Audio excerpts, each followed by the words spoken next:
Racing isn't easy, but experiencing it is. iRacing puts you in the driver's seat with the industry's leading sim racing game. Drive on laser scan replicas of the greatest racing circuits from around the world. Go head-to-head against other drivers chosen by skill-based matchmaking to ensure competitive racing at every level. Compete across all your favorite series. In officially licensed cars, engineered to deliver the most accurate driving experience possible.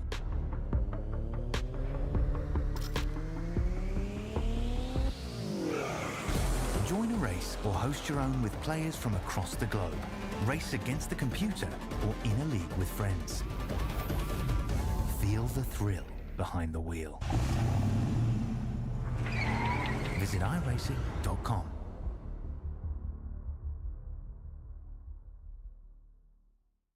When you want to be the best, you can't settle for the rest. For anything on iRacing, there's just one name you need, Maconi. With the launch of Maconi Entertainment and Maconi Competizone alongside Maconi Setup Shop, we now provide the best of the best in setups, paint schemes, coaching, broadcasting, and event organization. With cars across all 4 license classes, we have what you need to hit the track with confidence. Grab a subscription and save money while going fast at MaconiSetupShop.com/subscriptions. And remember, at Maconi Setup Shop, there are setups, but your victories.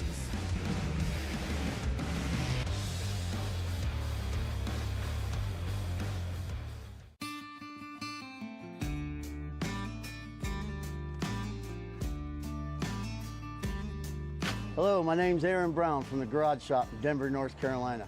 We're here at the famous Bonneville Speedway in Wendover, Utah. One of the most harshest environments on the planet to race in, and that's why we need the best tools Snap-on has to offer.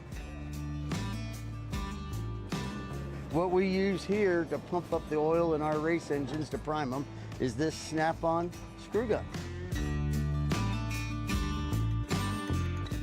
With its variable speed and high torque, this allows us to spin our oil pumps up to 1,500 RPMs, creating 70 pounds of oil pressure, which helps us get everything settled in, nice and happy, and turn the hot oil through the engine.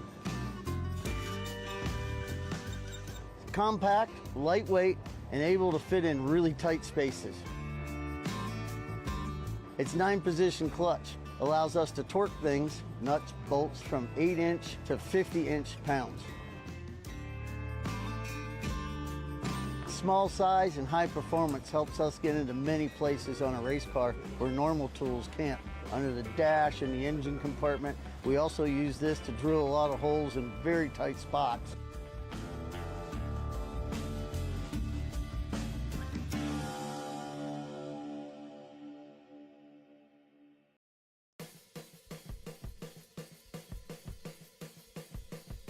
Good evening, ladies and gentlemen. I hope everyone got to enjoy National Banana Bread Day yesterday. It was a fine time for it, and it's a fine time tonight for our 6th race of the College Cup Series, our Garage Shop College Cup Series season here from virtual Atlanta. This is the Ignition Zone pre-race show presented by the Collegiate iRacing League. Excited to have you alongside tonight for what should be a fantastic race tonight. Alongside me, Brad Daniels, Christian Hill, I'm Alex Gagnon, and we are getting ready for round 6 at Atlanta, the new repaved version, Brad. Got to imagine this is going to look a little bit like last week, except significantly more chaotic with a lot more accordion-like runs going through the field. What are you expecting to see here tonight from the repaved Atlanta? Well, I think we're going to see a lot what we saw last season here at Atlanta. There's a lot of 2-wide action for the most part. Once you go 3-wide here, if you don't have that, if you can't concentrate and, keep your wheel straight and in your line, you're going to end up in the wall no matter what.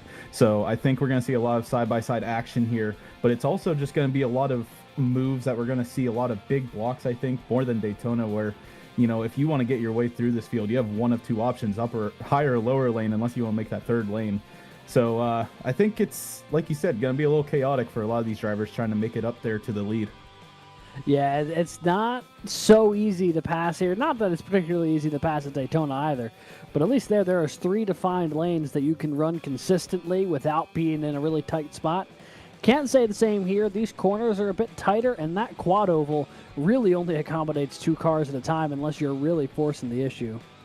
But we'll get into a bit more of that a little bit later. Want to take a second here, show the schedule to this point, and we'll talk a little bit about last week's Daytona 250 while we're at it.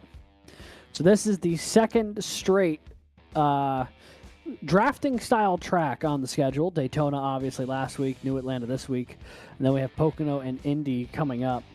This middle stretch of the calendar, as we've well documented, Brad, definitely a bit of a wild card where a lot of points can be gained or lost far outside your own control. Yeah, and I think that's probably going to make a lot of these drivers' most important 2 races of the season here at Daytona and New Atlanta. I mean, these 2 tracks, anything can happen, like you said, and I think if you can get out of these 2 tracks with a decent result, not even like a great result, you can get a top 20 here and stay consistent throughout the rest of the season. I think a lot of the people you're going to see at the front will call that a win, because these 2 restrictor plate tracks are just going to be a wild card for a lot of these guys. But once we get to Pocono and Indy, the next 2 races after that, you know, that takes a little bit more skill and also a little bit of drafting help as well. Yeah, absolutely. And, early on, you're going to try and find your friends, but as this race kind of progresses, you're just going to have to find friends wherever you can get them. And we'll see that kind of unfold here, much like we did last week. Speaking of last week, Kelton Quick from Ball State got his first ever victory here in the Garage Shop College Cup Series last week, picked up the Daytona 250 win.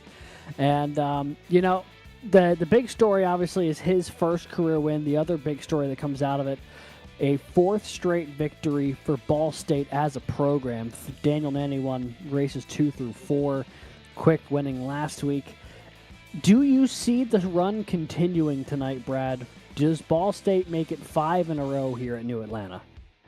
I could see it happening. I mean, Lucas Moody and Armaham Alif, they haven't won this season. They're still fast. They're still going to be in the pack here tonight. And I mean, we're going to see also a lot of guys from a lot of other schools like Auburn last week. We saw put on almost a clinic at Daytona, which is very hard to do. And then, Edward Sanchez, Jake Cummings, Jared Kaler, Clint Haltman, some of the other names from some other schools that also have been very fast here in Atlanta in the past. So it's not going to be as topsy-turvy as Daytona, even though we had a pretty relaxed first really 2/3 of the race. But I think we're going to see a lot of movement here throughout the pack and a little bit more side by side in the early part of this race. Yeah, I think you're right. I think there'll be a lot less sitting back tonight. People going to try to make the issue happen as they get those runs. And we think about this race when we were here last year. I mean, it came down to this much on the final lap. Jared Kaler, Edward Sanchez. Sanchez, by the way, who finished 2nd last week at Daytona, back-to-back runner-up finishes here on drafting tracks. He's going to try to break the cycle tonight if he can help it. We'll be talking to him, I believe, in just a couple of minutes. But before we do that, I think we'd be remiss if we didn't look at the point situation coming into tonight's race. Big shakeup after last week with Kelton Quick being the winner. He got a ton of points. So let's see if we can throw those up on the screen here.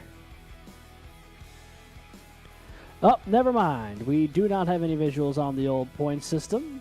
So I guess I'll just give you the quick rundown as far as things to note.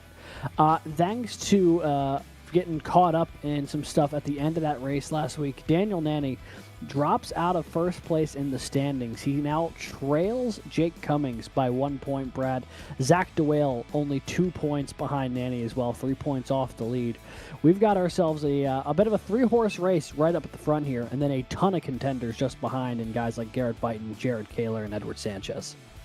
Yeah, and Lucas Moody included with Clint Halterman, and now Jason Wallet also up there with Reese Bayham. And I mean, that top 10 right there, I think all of these guys, we've seen them up at the front at some point this season. So obviously that consistency piece is definitely showing its face here with these drivers who have, pretty much shown their face at least once or twice, throughout the entirety of, 5 races now. So coming into almost the halfway point of the season, I think these guys up at top 10, especially Jake Cummings and Zachary DeWale, along with Nanny, are really going to be trying to fight for those consistent finishes. And I think after Atlanta tonight, we're going to see a lot more movement, just because what's going to happen is going to be probably a little bit crazy for a lot of these guys. Yeah, I certainly think that could be the case here tonight. It's going to be one of those situations where we'll see who's able to take advantage of it and who isn't. It's just the nature with these style of tracks. You never really tell. So, yeah, we've been watching practice here so far, and it seems like a lot of them you see them getting themselves well positioned, forming the runs, and then when they actually have to try to make the pass, someone might try to throw a late block to try to get in front of the lane, and then it's just been calamity. I mean, I'm actively looking at Zach DeWale upside down on my monitor right now. So he's getting towed back to pit road. Practice is always an interesting time to get the bugs worked out. I'm also noticing we have a huge flare in practice time speeds here. Looks like 2 seconds between the front and back of the field, and part of that's probably the draft. But, I mean, it's still definitely something to keep in mind that it looks like we have a field where cars will be getting sent home tonight. I believe we have at least 42 entries. Only a 40-car field's going to get taken, so... while we have a minute here, we'll take a quick word with our interview tonight. It is a driver who is currently top 6 in points, including a runner-up finish last week. It is Edward Sanchez from Baruch College. Hey there, Edward. This is Alex and Brad up in the booth. You got a copy? Hello. Do you guys got a copy on me? Absolutely. Edward, welcome to the Ignition Zone pre-race show. Pleasure to have you here. And I'm going to just start with the lead. You called your shot last week. You said this was the place where you were going to get it done. Now, with it being race night, do you still feel the same way? Yeah, just to let folks know, right now we're in a warm-up right now. And I'm not sure if you guys got the camera live on the backstretch, but I just got absolutely clobbered by UNC Charlotte. I think that's their tactic tonight, is to absolutely crowd me. I know Jared Kaler was not too happy with the way I was driving him and Clint last year, taking away their right rears.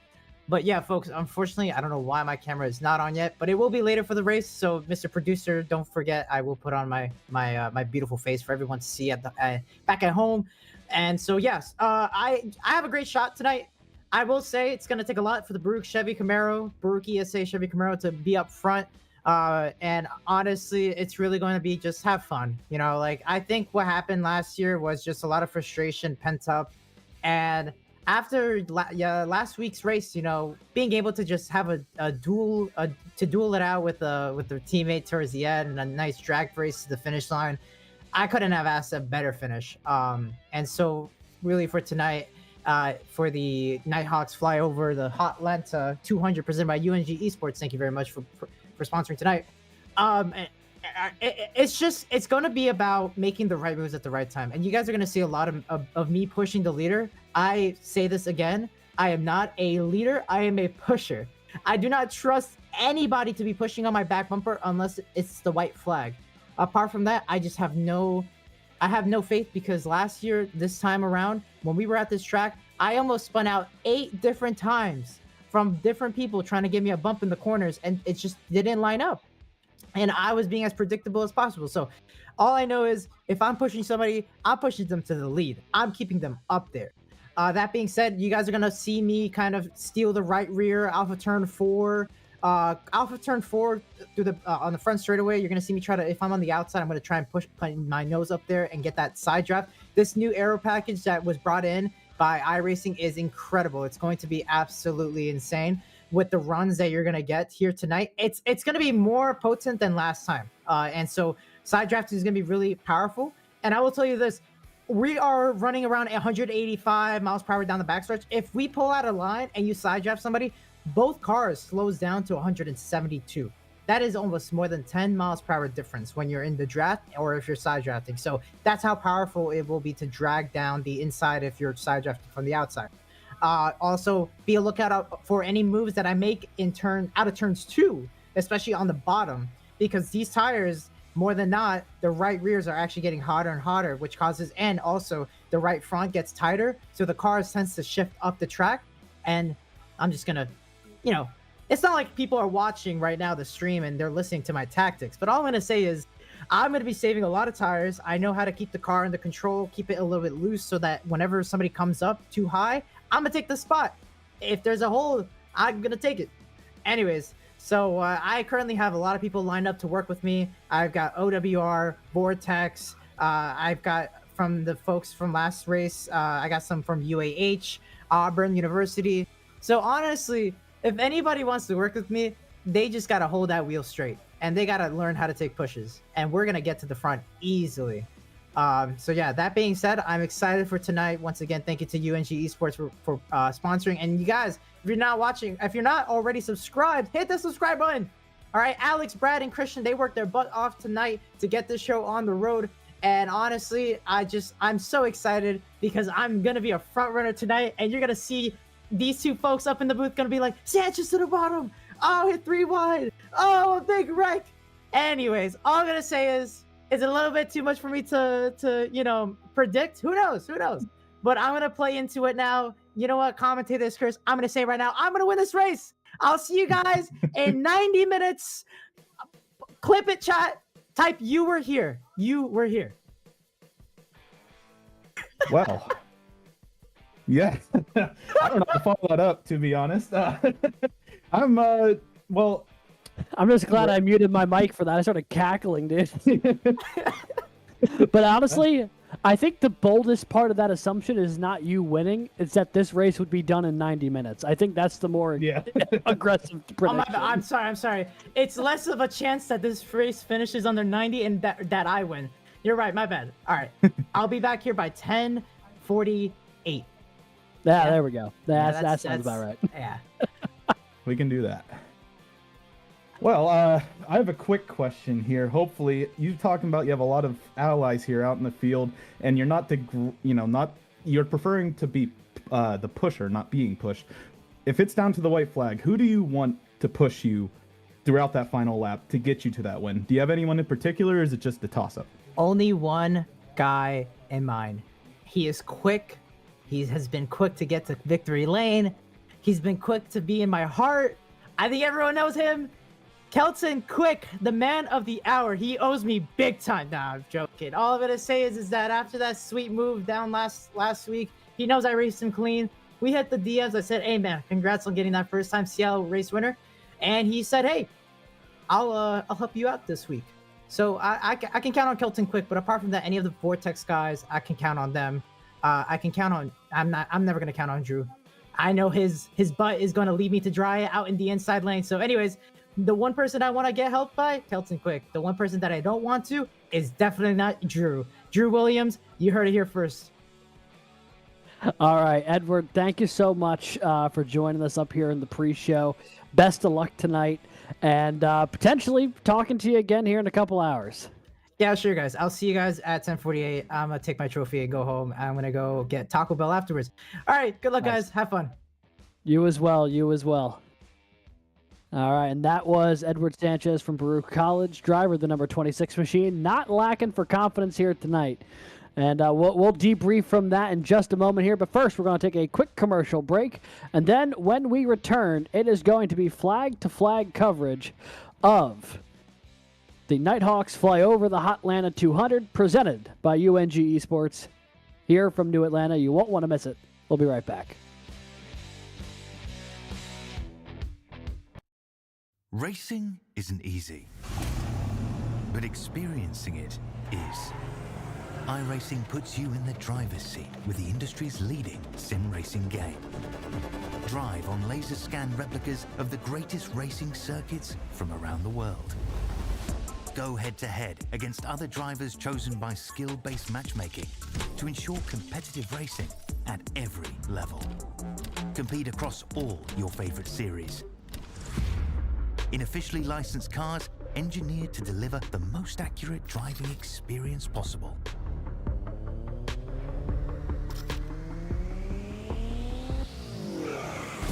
Join a race or host your own with players from across the globe.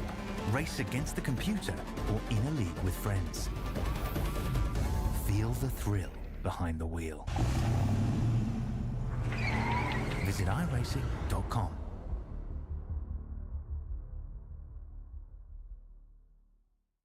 When you want to be the best, you can't settle for the rest. For anything on iRacing, there's just one name you need, Maconi. With the launch of Maconi Entertainment and Maconi Competizone alongside Maconi Setup Shop, we now provide the best of the best in setups, paint schemes, coaching, broadcasting, and event organization.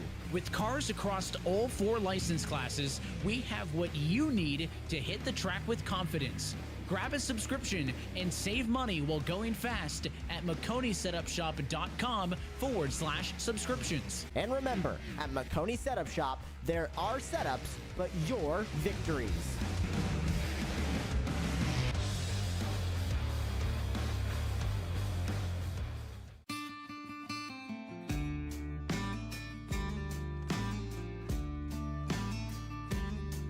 Hello, my name's Aaron Brown from the Garage Shop in Denver, North Carolina. We're here at the famous Bonneville Speedway in Wendover, Utah. One of the most harshest environments on the planet to race in, and that's why we need the best tools Snap-on has to offer.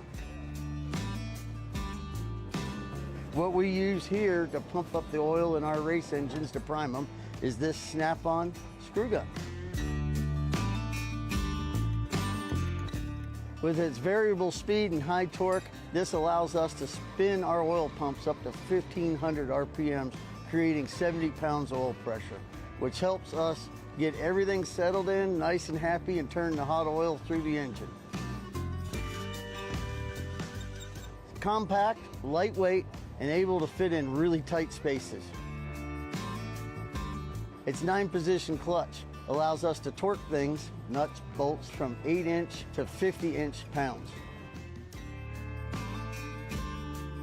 Small size and high performance helps us get into many places on a race car where normal tools can't. Under the dash and the engine compartment, we also use this to drill a lot of holes in very tight spots.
Ball State University has won the past 4 races here in the Garage Shop College Cup Series. But in front of them tonight, just like with the rest of our field, a challenge that no matter how much you prepare for, all of that preparation can be gone in the blink of an eye.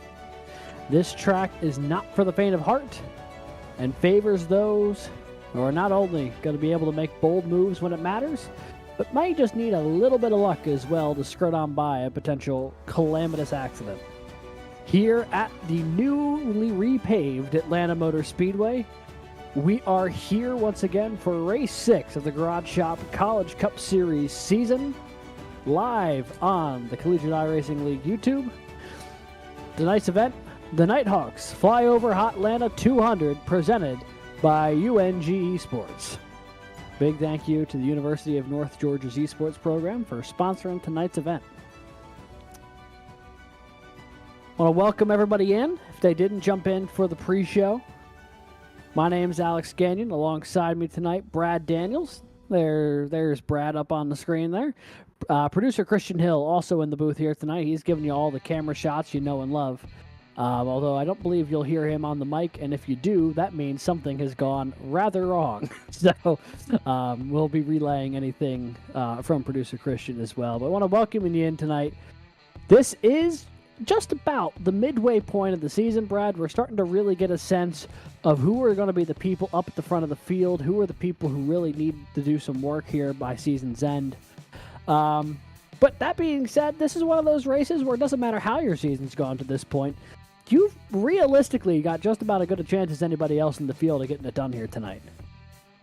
Yeah, I mean, like you said, it's almost the end of the first half of the season here, and I think a lot of people could use tonight to get some momentum going into the rest of the season. I mean, we have a lot of wide open tracks coming up in Atlanta. Even though it might seem wide in this scenario, it's definitely going to be a little scary at times for these drivers compared to last week at Daytona.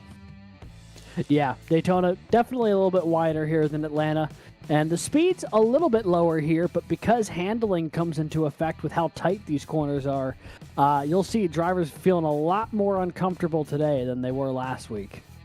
But while we have a second, let's thank the people who make this series possible. This league takes a lot of help, and none more so than the Garage Shop, the race car fabrication company, building some of the most unique cars, trucks, and off-road vehicles around.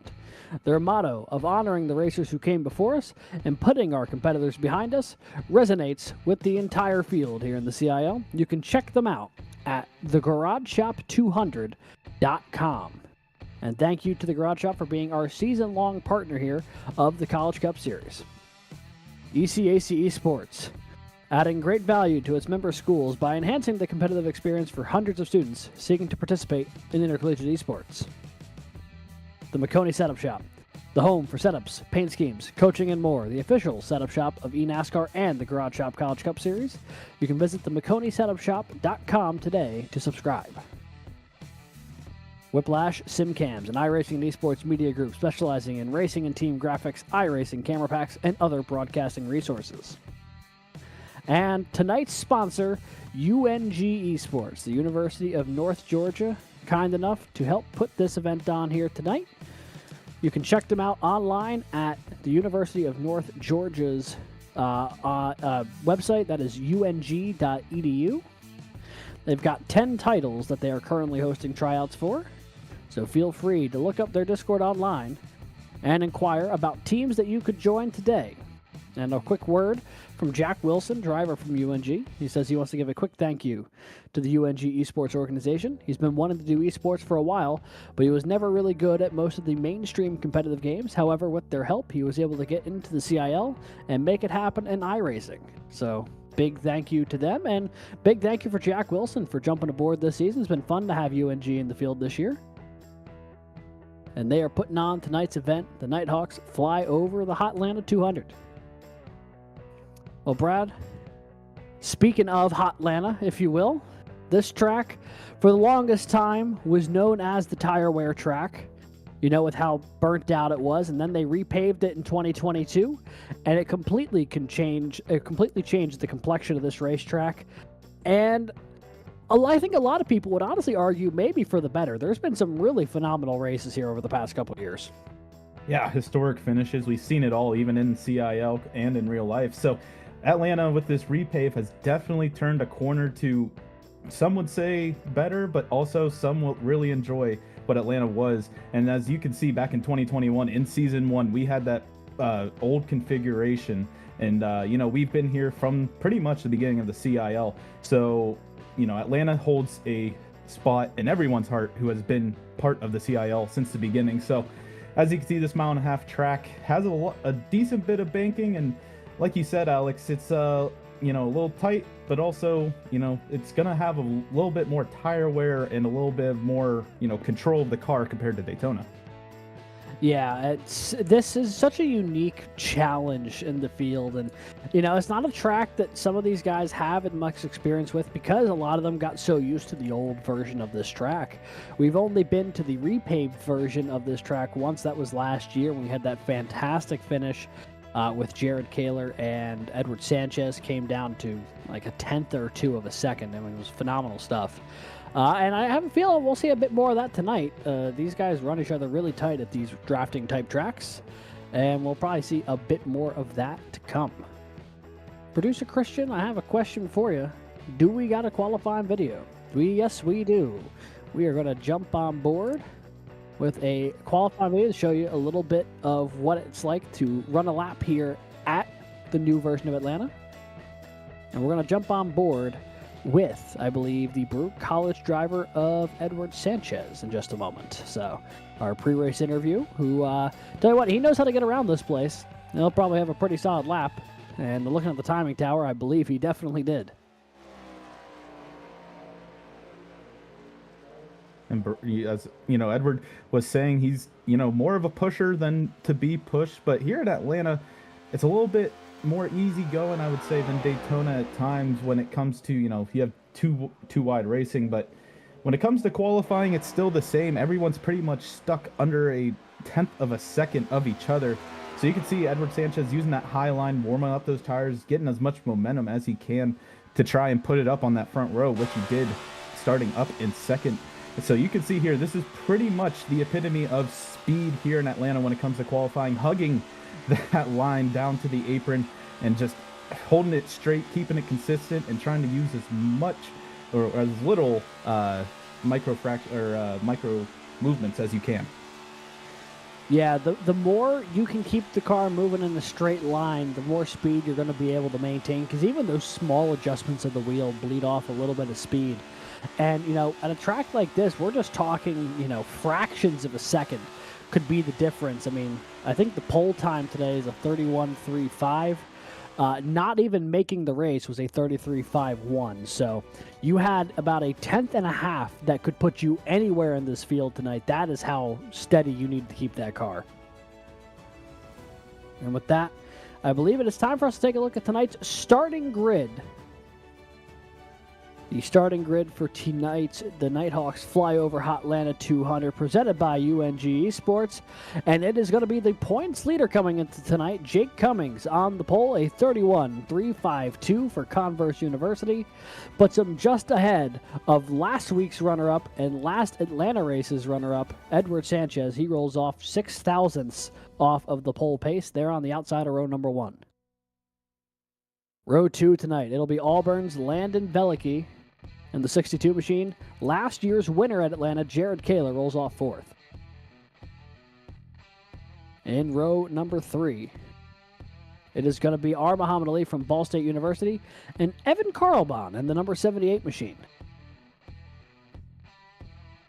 Rand Schulenberger is going to roll off 7th tonight for Wingate. Logan Smith from Auburn rolls off to his outside. And in row number 5, it is going to be Jason Wallet from Drexel University and Zach DeWale from St. Clair College. Jason Wallet's teammate Michael James lines up right behind him from Drexel University, and to his outside, Lucas Moody from Ball State. In row 7, we have Keegan Cowlick from St. Clair College and Drew Williams from Clemson. In 15th, we have Connor Zabosian from Kettering University, and to his outside, Clint Halterman from UNC Charlotte. In row 9, we have Kelton Quick from Ball State, and to the outside is Alex Finnerty, also from UNC Charlotte, so UNC Charlotte has a little bit of teamwork here.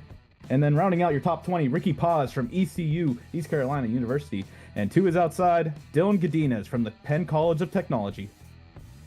Rolling off 21st tonight, it'll be Cade Corbin from Alabama Huntsville. Alex Hallinar from Binghamton rolls off alongside. 23rd tonight will be Ben Neller from Ball State. Reese Baham from Auburn, who's top 10 points right now. He'll roll off 4th alongside him, or 24th alongside. Roger Primo rolls off 25th tonight in that number 88 machine for Paul Smith College. And University of North Georgia's Jack Wilson, who's sponsoring tonight's event, he'll be rolling off 26th. 27th tonight will be NC State's Matt Nordberg alongside Austin DeLong from the Penn College of Technology.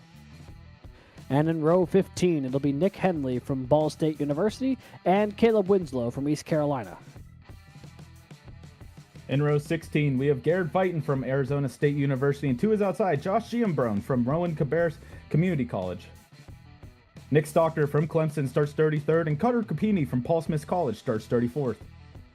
In row 18, we have the 45 from Kettering University of Dwayne Young, and to his outside, Andrew McManus from the University of Toledo. In row 19, we have Nathaniel Crone from the University of Toledo, and to his outside, Wesley Shaw from Texas A&M, University Texarkana. And rounding out your running field tonight, Andrew Burrell from Clemson University in 39th, and Zach Tallman from the Penn College of Technology starts 40th. Going home tonight is cars who did not make the show: Grant Schiller, Riley Birkins, Ethan Decatur, and Lee Kane. So 4 cars DNQing for tonight's event. 40-car field, a full group ready to rock and roll here at Atlanta. We're going to put that little bit of race analysis up on the screen here to give you a gauge of what to expect here this evening. 133 laps, 200 miles. Pit road speed 45 miles an hour during the main bit of pit road, but if you are pitting, I believe it's under green, you have to start on that the back part of the track here. Both yellow and green. You have to start on that back side of the track to come down pit road. That speed limit is 90 until you get to the actual front of pit road. Then it drops to 45. Very interesting pit road situation here. 5 sets of tires available over the wall. Estimated fuel window about 55 to 60 laps, just short of halfway. And Brad, a very toasty 113 degrees on track for the track temp right now. Yeah, these drivers are definitely going to have to try and keep their tires a little bit cool, but I think going into the first couple laps here, I think a lot of these drivers are going to try and figure out what lines are better and which line do they want to stick on to get their, teammates around them and friends. Yeah, and that's one of those things you just try to find your friends early on and then stick to them later into the race. We'll see who's able to find their friends and who's able to make the draft work for them tonight. The pace car is going to peel off. Field stacked up 2 by 2. Into the restart zone they go. And for the first time tonight, we are racing from Atlanta Motor Speed.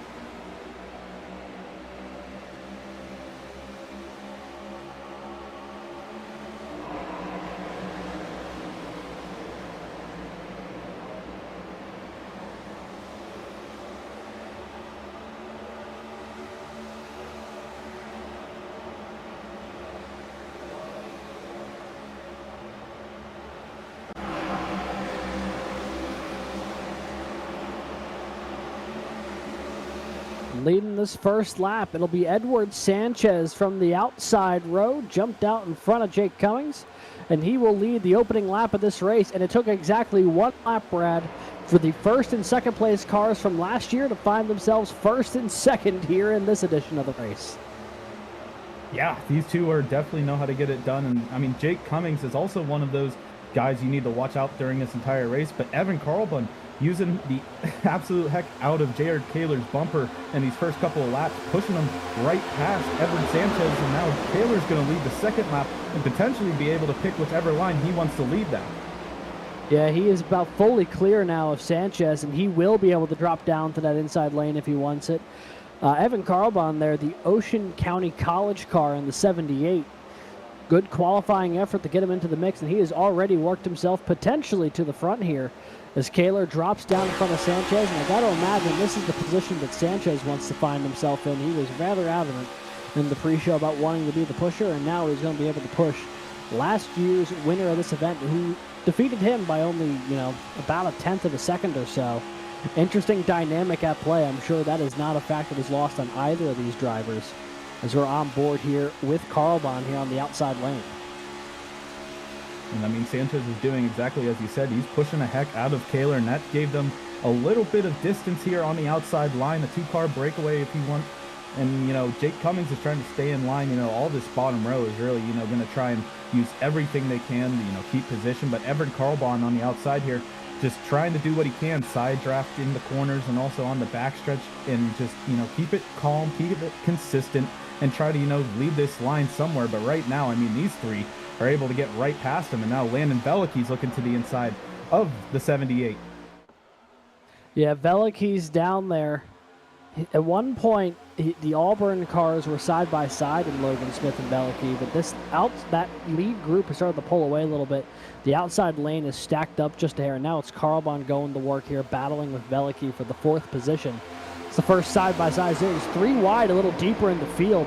Drew Williams up on top of the hill there, 3 cars abreast as someone fell way back there. I want to say that was Lucas Moody or Kelton Quick, one of the Ball State cars, who had to bail out of that one. Oh, and there's contact. Schulenberger and Smith nearly get into it. Checks up the inside lane. Is this going to ricochet back? Looks like it really messed up the momentum of the inside lane, but we stay green. Everyone kept it pointed the right direction. Keegan Calick, really the big loser of that exchange. He lost a ton of track position, but luckily everyone there was able to keep it off the wall. Yeah, right behind Brandon Schollenberger, it was the two Drexel cars who did a great job of keeping it off each other and also, not wrecking each other in the process. That entire inside lane had to check up, but it looks like now the majority of everyone is on that inside line. As you see, I think a couple cars now, as you see, Zachary DeWale and a couple other of these Ball State and also some other guys here trying to make that outside lane work. Yeah, a little bit of shuffling there in the lead group. A couple cars dove to the inside when that spot opened, when the original inside lane kind of fell apart, which then immediately made the outside lane fall apart because half the people who were up high saw the opportunity to drop down low, and that's exactly what they did. So early going here, a couple laps tick away. Kaler and Sanchez out front. Cummings leads Veliky, Alif, and Carlbaum. Back here is where the side-by-side action is. Logan Smith, Zach DeWale, side-by-side for the 7th position. Drew Williams, Brandon Schulenberger, Halterman, and Wallet all in this little tussle here just at the back end of the top 10. We're jumping on board here with Clint Halterman, currently scored 11th, trying to take 10th place away from Schulenberger. And the mixed results, there is not a whole lot of room to go. And you can also see when you are caught in the middle of this pack, I mean, your options are rather limited here. And he even has the luxury of trying to get all the way up to the fence, being on that outside row. If you're down below him, I mean, you can see there's just nowhere to go but to hold your line and hope everything works out. Yeah, and as a driver, you're not going to be able to see much of anything happening in front of you, and especially if a wreck happens up in front of these guys. I mean, you could barely see past Drew Williams when they're sitting in there in the cockpit with him. So it's kind of hard whenever something in front of you happens, and even just a checkup that we saw earlier happen with Brandon Schulenberger and a lot of those guys. It's just a lot of calamity, and it's a lot of domino effect as well. One thing to also note with this track here at Atlanta is it's so easily to lose the draft. We saw a couple breakaway packs here last year, and also, if you've watched this track in real life, a lot of time you're going to see, a couple packs group up just because it's so easy to lose the draft at times here. Yeah, the field already getting strung out a little bit. There's about 2 or 3 different groups that have formed to jump up in front of this group. That's Jack Wilson there in the 9. He is right in the thick of things at the moment, currently scored in the 25th position, I believe. There's Roger Primo, part of it, and we're just kind of shuffling through. You see the different groups. So we jump on board here. Garrett Vighton, winner of the season opener, currently scored 28th, and in the front of a very small little group who's trying to just keep themselves going at speed. They're about 8 seconds back of the lead pack right now, and just trying to find an opportunity to make something happen here. That is Caleb Winslow from ECU leading this little pack.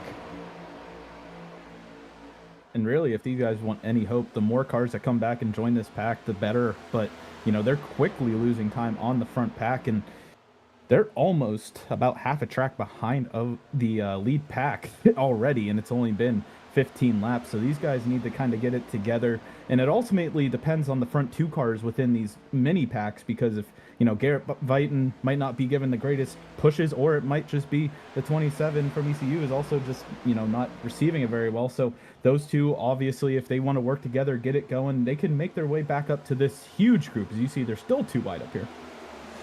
Yeah, that is the leader up there. That was Jared Kaler still up front here after he took the lead away a couple laps into this event. Sanchez has been more than happy to sit there in P2 and shove the 58 along. And they've strung out a couple single file wide back to about Evan Carlbon here, the OCC car running in 6th place. You see how everyone's hugging that bottom. If they're able, the first side-by-side battle there, Schulenberger and Drew Williams in the battle for 8th. This inside row clearly the preferred line in the early going. A lot easier just to get down to that apron when all the grip in the world's there and just rip the bottom. Quickest way around this place when the tires hold up. And, you know, I mean, this is definitely a lot more action here compared to Daytona. We got some 2-wide action. Outside lane is working slowly, but surely. It looks like they're gaining a couple positions at a time, but there's just so much momentum in that bottom lane. It's so hard to, you know, keep it up. But those checkups that are going to be happening, you know, on that bottom lane are going to help the outside lane as much as possible. As you can see now, Logan Smith, Brandon Schoenberger, Jason Mollett just caught up in the middle. Oh, it looks like Cade Corbin's around up into the wall. Corbin hit the fence, so did Nick Stockner. Oh, boy, the damage to the 124, the right side, looks absolutely devastated. That wheel fully kicked out. That doesn't look quite right. But since neither of them actually spun it on the track, the iRacing sensors have decided that this is going to stay green despite all odds. So Stockner and Corbin reeling from that one a little bit. And that also caused a bit of a shuffle up at the front of the field. Jake Cummings has been shuffled into the middle, has lost a ton of draft help, and is now plummeting through the standings. He's down outside the top 10 already. Apologies for that. Currently, it looked like someone had to take evasive maneuvers around Stockner and Cade Corbin, potentially. But yeah, it's up at the front. It's getting a little wild. It looks like Jared Kaler actually has some competition now in that he's now on the outside lane trying to battle against the inside lane, doing a little role reversal. So Stockner and Corbin both coming down pit road to get damage repaired. You see the damage on the right side there as he peels into his box. But up at the front of the field, we have got ourselves a battle for the lead at hand. Double wide up going into turn one. Landon Bellicky down low. Jared Kaler up high. You might be wondering where Jake Cummings ended up. He got shuffled into the middle of this pack and fell like a stone. He's outside the top 10 now. As the inside lane looks like they are dialed in once again. Here goes Bellicky being pushed by Alif and Carlbahn now to the front of the field.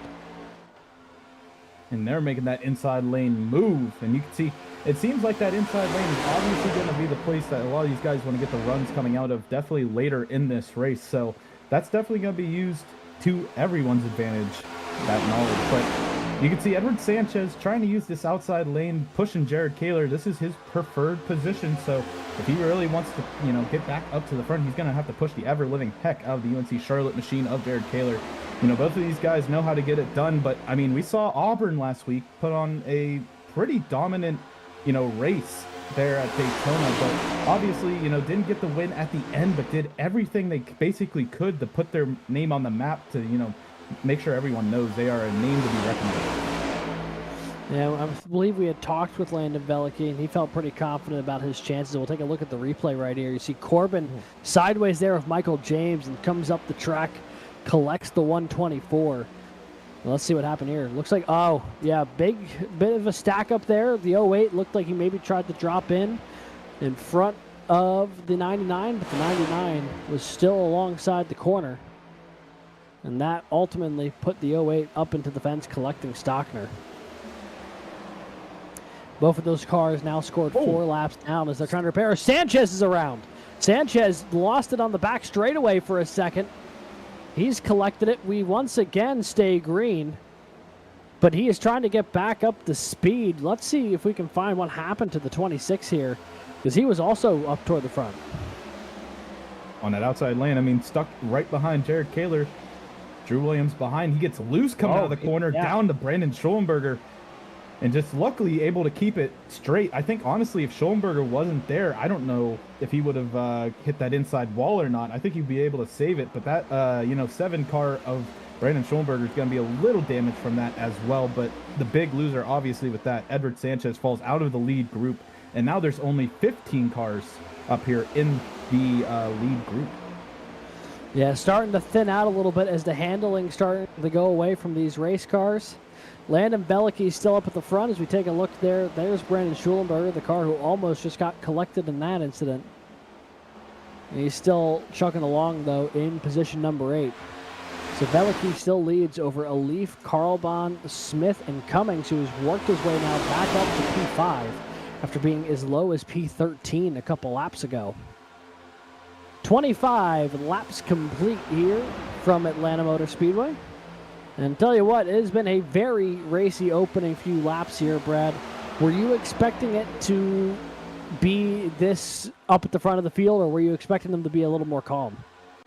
I was thinking this is probably what we're going to see. It, last year was a very, they did the same exact thing last year pretty much. There was a upper group of about 6-7 cars pretty much the entirety of the first half of the race, and then after that, everyone started to go and try to battle as we have a little bit of shuffling here going through the tri-oval, and everything seems tame now, but yeah, Alex, I mean, these guys are trying to, keep up in this front field, and I think the 15 cars that are up here, really, any of them can get up to the lead within a couple laps or so if they choose their cards right.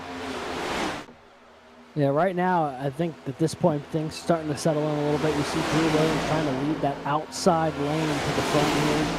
He's got a little bit of help behind from a couple of UNC Charlotte cars.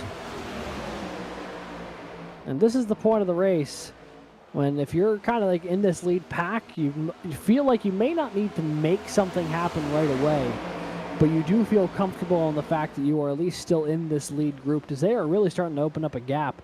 It's about 3 seconds back to the next little group, and then about 6 seconds back from the end of this one to the next large group. So there's that little mini car pack. There's 3 cars there. Reese Bayham, looks like Austin DeLong and Matt Norberg are currently scored just outside that lead group. That's 16th, 17th, and 18th. And then just behind them, we've got a big group here led by Keegan Kallick. And this is the one that we were seeing earlier with Garrett Vighton, as well as the 27, whose name is escaping me at this point. Sorry, Caleb Winslow. Apologies. I was sat there and I nearly called him Jack Wilson. Like, I know that's not right. But yeah, Keegan Kallick leading this this second group here, and they're starting to make a little bit of time up to that group in front of them. They might be able to reel in Michael James and Edward Sanchez. They're a little 2-car tandem tucked in the middle there, but up front, Drew Williams making a bit of progress. He's now up to P3 and looking for more here as they make their way off at turn number 4. Yeah, with all these cars dropping out of the lead pack, these 2 lanes are pretty much even in number of cars. So right now, Jared Kaler pushing the heck out of Drew Williams, Muhammad Leaf pushing Landon Veliky on the bottom line. But right now, Drew's getting that run through turns 1 and 2, getting alongside of Muhammad Leaf. And now Landon Veliky has to start deciding if he wants to commit fully to this bottom lane or do some blocking, because here comes Kaler and Drew Williams up on that higher line going into 3. Williams took a shot there from Kaler going down the back straightaway. Gave him a nose ahead of the 12 going into turn 3. Wasn't able to do a ton with it, though, and they will remain door-to-door here as they go back into turn number 1. Things starting to get a little stacked up as Carl Bond almost washed up the hill. Nearly a bit of contact with Kaler there, but they keep it clean. So Williams and a Leaf still door-to-door down the back straightaway. It's going to take a second here for Kaler, I think, to get into the back bumper of Williams. Both of them had to get out of the throttle a little bit there, and Carl Bond moved up the hill. 78 machine from Ocean County College, running in the top 5 all day long. And he's looking to try to make something happen here. He's pushing a Leaf where he can.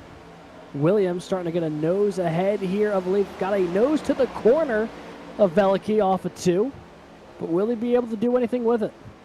Push from a Leaf, push from Kaler. Well, simultaneously getting pushes, but Drew's going to get more momentum going into 3. But obviously, Veliky has that inside line, going to be able to use a little bit of run out of the corner. And with no help, Drew's on an island by himself on this outside line, but using every bit of momentum that he can to stay alongside Veliky door to door. And now here comes a huge surge from the outside line. J.R. Kaler able to get back up to Drew Williams, but all that, Veliky was able to keep his front spot, but, this outside line is definitely charging. And they're maybe going to get there this time by support from the outside. Pushes Williams half a car length ahead. He washes up the track a little bit. He's going to let the 62 get a little bit easier of an exit. And that is going to be a dead heat basically coming to the line. I think Williams led that lap officially, though. And the 100 with a bit of a surge here. Could he drop down? Yes, he will. He's going to drop down in front of the 62. And officially a new leader here at Atlanta. Drew Williams puts himself up to the front, but now here comes Jared Kaler on the outside. He's got Zach DeWale giving him a shot down the back straightaway. Drew Williams, we have Clemson here at the front. And Clemson has definitely been a powerhouse throughout the CIL's history, and so has UNC Charlotte, two schools who have been here from beginning to end, and now they're battling it out here in Atlanta. Kaler trying to use the momentum that he can on that outside line. First has to get past Landon Veliky, but is going to use everything he can from really the 519 of Zach DeWale, getting that push down the backstretch, and now it's basically a drag down through turns 3 and 4. And it's going to be a dead heat coming off the corner. Kaler up high, Williams down low. And a run once again to the line here. Kaler is going to have the advantage. He'll lead that lap, so he will lead his first laps since about 20 laps or so ago.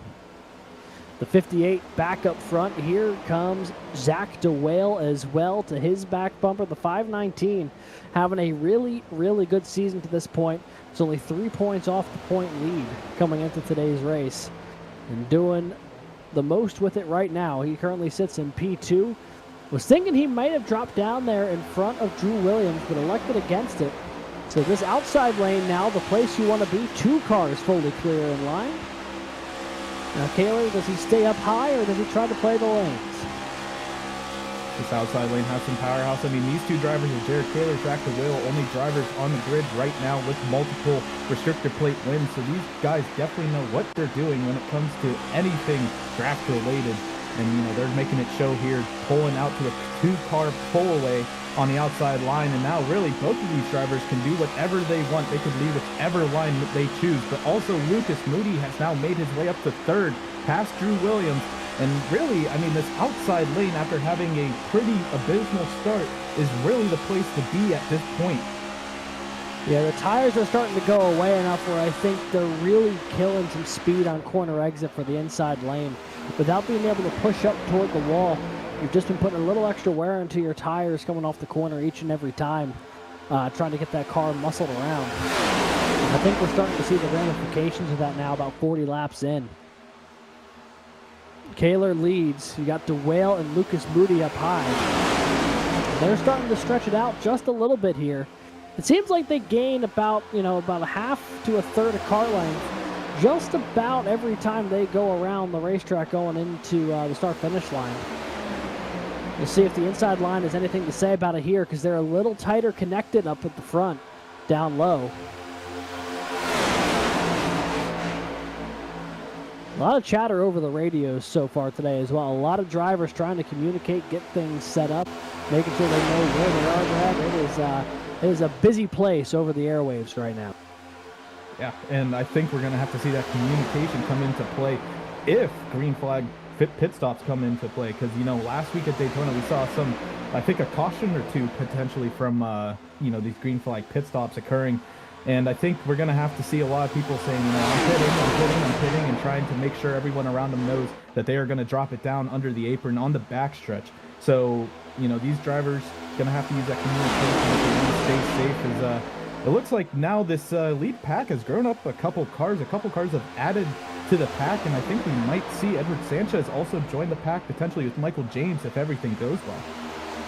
Yeah, Reese Bayham and Austin DeLong, Matt Nordberg, they've all caught this group. The lead group now 18 cars. And because they're running side by side, it is slowing them down just a little bit, which is allowing the next 2 cars, Michael James, Edward Sanchez, to potentially reel them in as well. They're only a second and a half off. And if they're able to cut that down to a little under a second, they'll probably start getting some draft help from them and then really cling up to them. So there's really kind of just 2 separate packs, or about 3 separate packs in the field right now. 1st through 20th, if you want to add in Michael James, Edward Sanchez when they get there in a moment. Then from 21st down to about 28th, there's a second little 8-car group. There it is, led by Garrett Vighton, who's done a good job to this point trying to get himself into the mix. He's up 10 positions, but still has a lot of work to do, so this group is not very well connected. He's got Wesley Shaw behind him. So this is that second group, and then there's a third group that is formed from about 29th through the rest of the cars on track. That's being led currently by Ricky Paz. And this is the cars who are just trying to stay on the lead lap here. They're scored about 20 seconds behind the lead. Laps here just under 30 seconds, or just over 30 seconds.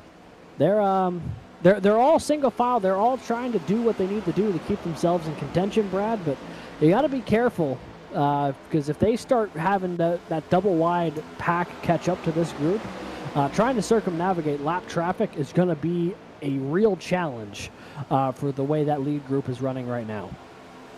Yeah, they're going to have to try and battle their way to stay on the lead lap. You can see just right there, they're starting to cross the start-finish line, and these guys are basically out of turn 2. So, they're quickly closing in on these potentially lap cars. We'll see if, they get past them before green flag start or not. But Drew Williams still leading the charge, holding his own between these two lines. Landon Velicky and Jared Kaler currently sitting in second and third. And you can see down in your right-hand side, about 55 to 60 laps is the estimated fuel window. So in about another 10 laps, these drivers are going to have to start considering that, going to the pits. And when this pit road starts on the backstretch, it's going to take a long time for a lot of these drivers to get just on the pit road. So it might be, a lot of these guys are going to probably try to push it as much as they can in case a caution comes out. Yeah, and I mean, that's a very likely possibility. We saw it last week at Daytona with green flag stops. The coordination has to be really, really high to make sure everyone gets down. In these drafting type green flag stops as well, where you need a group to go down. You can't just go down by yourself, otherwise you're going to be hung out to dry. We saw it last week. It was a bit of a challenge with cars trying to figure out when they're pitting, and that was when it was just off of turn 4. And you get to have a nice long run in to get down the speed. Here you have to do it down the back straightaway. It's going to be really tricky. But up at the front, the inside lane rebounding here. Drew Williams, Jared Caleb, door to door for the lead here on to lap 49. Clemson and UNC Charlotte duking it out, trying to control the front of this race. There's a lot of schools up here in the top 10. I mean, anything from UNC Charlotte, Clemson, St. Clair, Ball State, Auburn, and all the way back really through the top, this top group. There's so many colleges being represented. Anybody can really make their way up to the front. And right now we see Jared Kaler is definitely making it shown. He has those 3 restrictor plate wins. He's trying to make it 4, and we know last season's winner here. He's going to, obviously be a front runner here today, and I think we're going to get used to that. But cars like Zach DeWales, Lucas Moody, and Drew Williams, Landon Velicky, these guys have all definitely put their name on the map as well today. These guys are going to try and do whatever they can, but it all starts potentially with these green flag stops. And like you said, Alex, you need a group, and we're going to see who's your friends and who's not your friends when it comes down to it. Yeah, absolutely. One other driver I'm going to keep my eye on here is that car currently scored in the 4th position. It's Kelton Quick. He won last week at Daytona. He's going to be looking to try to do more of the same here today. How cool would it be for Kelton to go from no wins to 2 wins in back-to-back weeks if he's able to get the job done? He's currently scored in the 4th position there, just behind teammate Lucas Moody. Ball State going for their 5th straight regular season win here in the College Cup Series, dating all the way back to race 2 of this season. Daniel Nenny won 3 in a row. And then last week it was Kelton Quick.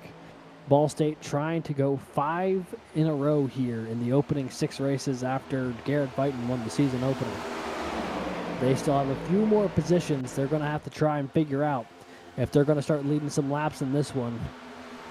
Kaler and DeWale currently still scored 1-2. Moody maybe going to drop down to the inside. He thought about it for a moment. Going to stay up to the high side. Other names that are worth highlighting here in this top 10. Connor Zabosian doing a good job getting into the mix. And he's up quite a few positions. He's up from 15th. As is Kelton Quick. He's up from 17th. Alex Hallinar from 22nd to 9th, or 10th now. He's doing a really, really good job as well working through this field. And now it looks like that inside line potentially has a little bit of momentum coming out of turns 3 and 4. So, even though the inside line seemed like it was dying down a little bit, still roaring back, rearing its head yet again as Drew Williams is pulling that line right now. And Jared Kaler, even though obviously it's not the last set of laps, you definitely probably want to lead your group going into the pits in case, you just have some sort of incident, you don't hit the box exactly. You're still within that group that you came in with. But I mean, a lot of these guys have to, make this pit stop perfect if they want to stay within the draft. And, I think we're going to start seeing these pit stops happen within the next couple of laps. So it's going to be a lot of communication between drivers, which I think a couple drivers are starting to communicate or even think about right now. Yeah, there's already that conversation. Sounds like they're getting mighty close to it. And it'll be really interesting to see when people decide to pit, because right now half of this lead group is in the outside lane. They would not have the ability to drop down the pit road very easily unless that inside group was also going. But as we saw last week, there's not always a guarantee that even if you think the inside line's going, if one car decides that it's not, that could be game over for you.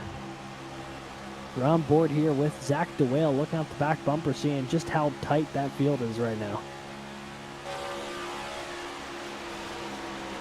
You can see, I mean, you have everything from Lucas Moody right now, and Landon Velicky trying to make the inside line work with Drew Williams. And, you know, a lot of these guys have been stuck kind of in this purgatory that is, you know, last couple of laps. It doesn't seem like too many guys are making big moves. It seems like, if anything, those further back within this pack, you know, moving lanes, trying to get any positions they can before these green flag stops. But it's really just been kind of a standstill. If you look here, as the inside lanes starting to check up a little bit, it's now about 3 cars deep back from the outside lane. So we're getting back to almost that outside line supremacy. The one car that has been quietly working himself back into the mix here has been that 26 of Edward Sanchez. Was running up in the top 3 most of the opening, had that incident where he got really loose off of 2, nearly wrecked. Lost the lead pack draft, and yet has worked his way up with a couple of other cars into that mix, and now finds himself toward the tail end of this lead group, currently running in the 14th position, but less than a second away from the lead once again.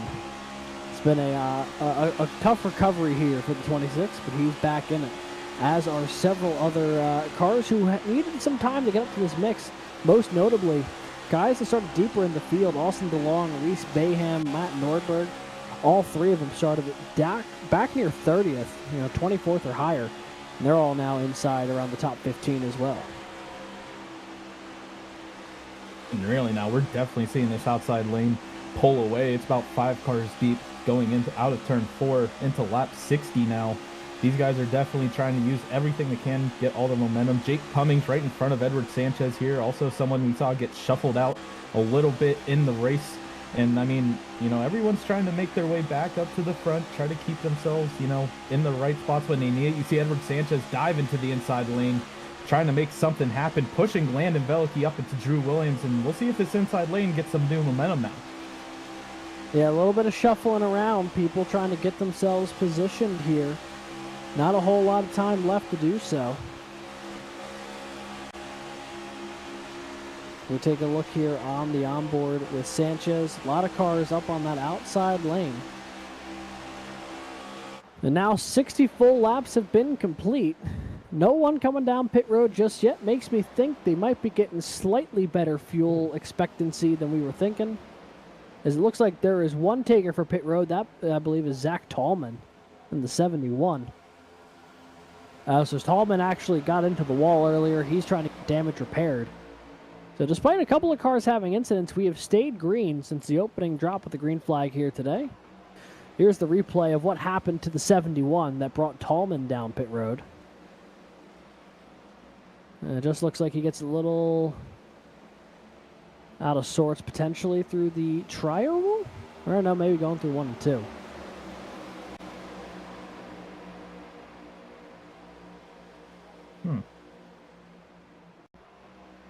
I'm not entirely sure what happened actually to the 71. Just kind of pulled it down pit road. Oh, also looks like he may have sped on the pit road. That looked like this pit road here at Atlanta starting all the way back on the back straightaway. But regardless, that was the one taker we've seen for pit road. No one has gone down yet. And very notably, with it now being lap 63, if no one has come down pit road and they're still running, that means this will be a one-stop race if they are able to go through green flag pit stops effectively, because this is about the halfway point. Or actually, in just a couple laps, it'll be the halfway point. So they might be trying to stretch this thing into a one-stop affair. I think they need to get about 2 or 3 more laps if they could. But just as I say that, here comes a lot of those they're all making their way down pit road. And especially if a caution or two come out, these guys are definitely going to save the fuel to get it to the end. But these drivers up here, led by Alex Hallinar now, are trying to make it stretch even further. You can see UNC Charlotte and also Jake Cummings right now in your top 3 of this pack. But you can see a lot of guys just also missing boxes, but as well. Oh, there's a big wreck. Kelton Quick, Edward Sanchez, both sideways in the tri-oval. The 26 trying to get himself sorted back around. Miraculously, once again, we stay green because all of this is happening, I guess, outside of the racing line, but also out of the line for pit road.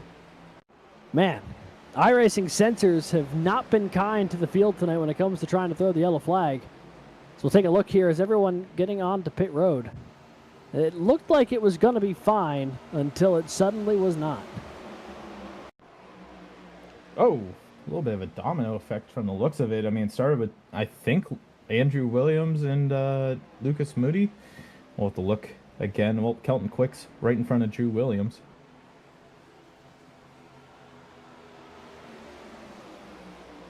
Everyone getting stacked up. And, yeah, it looks like a bit of a lockup from the 100 and the 26.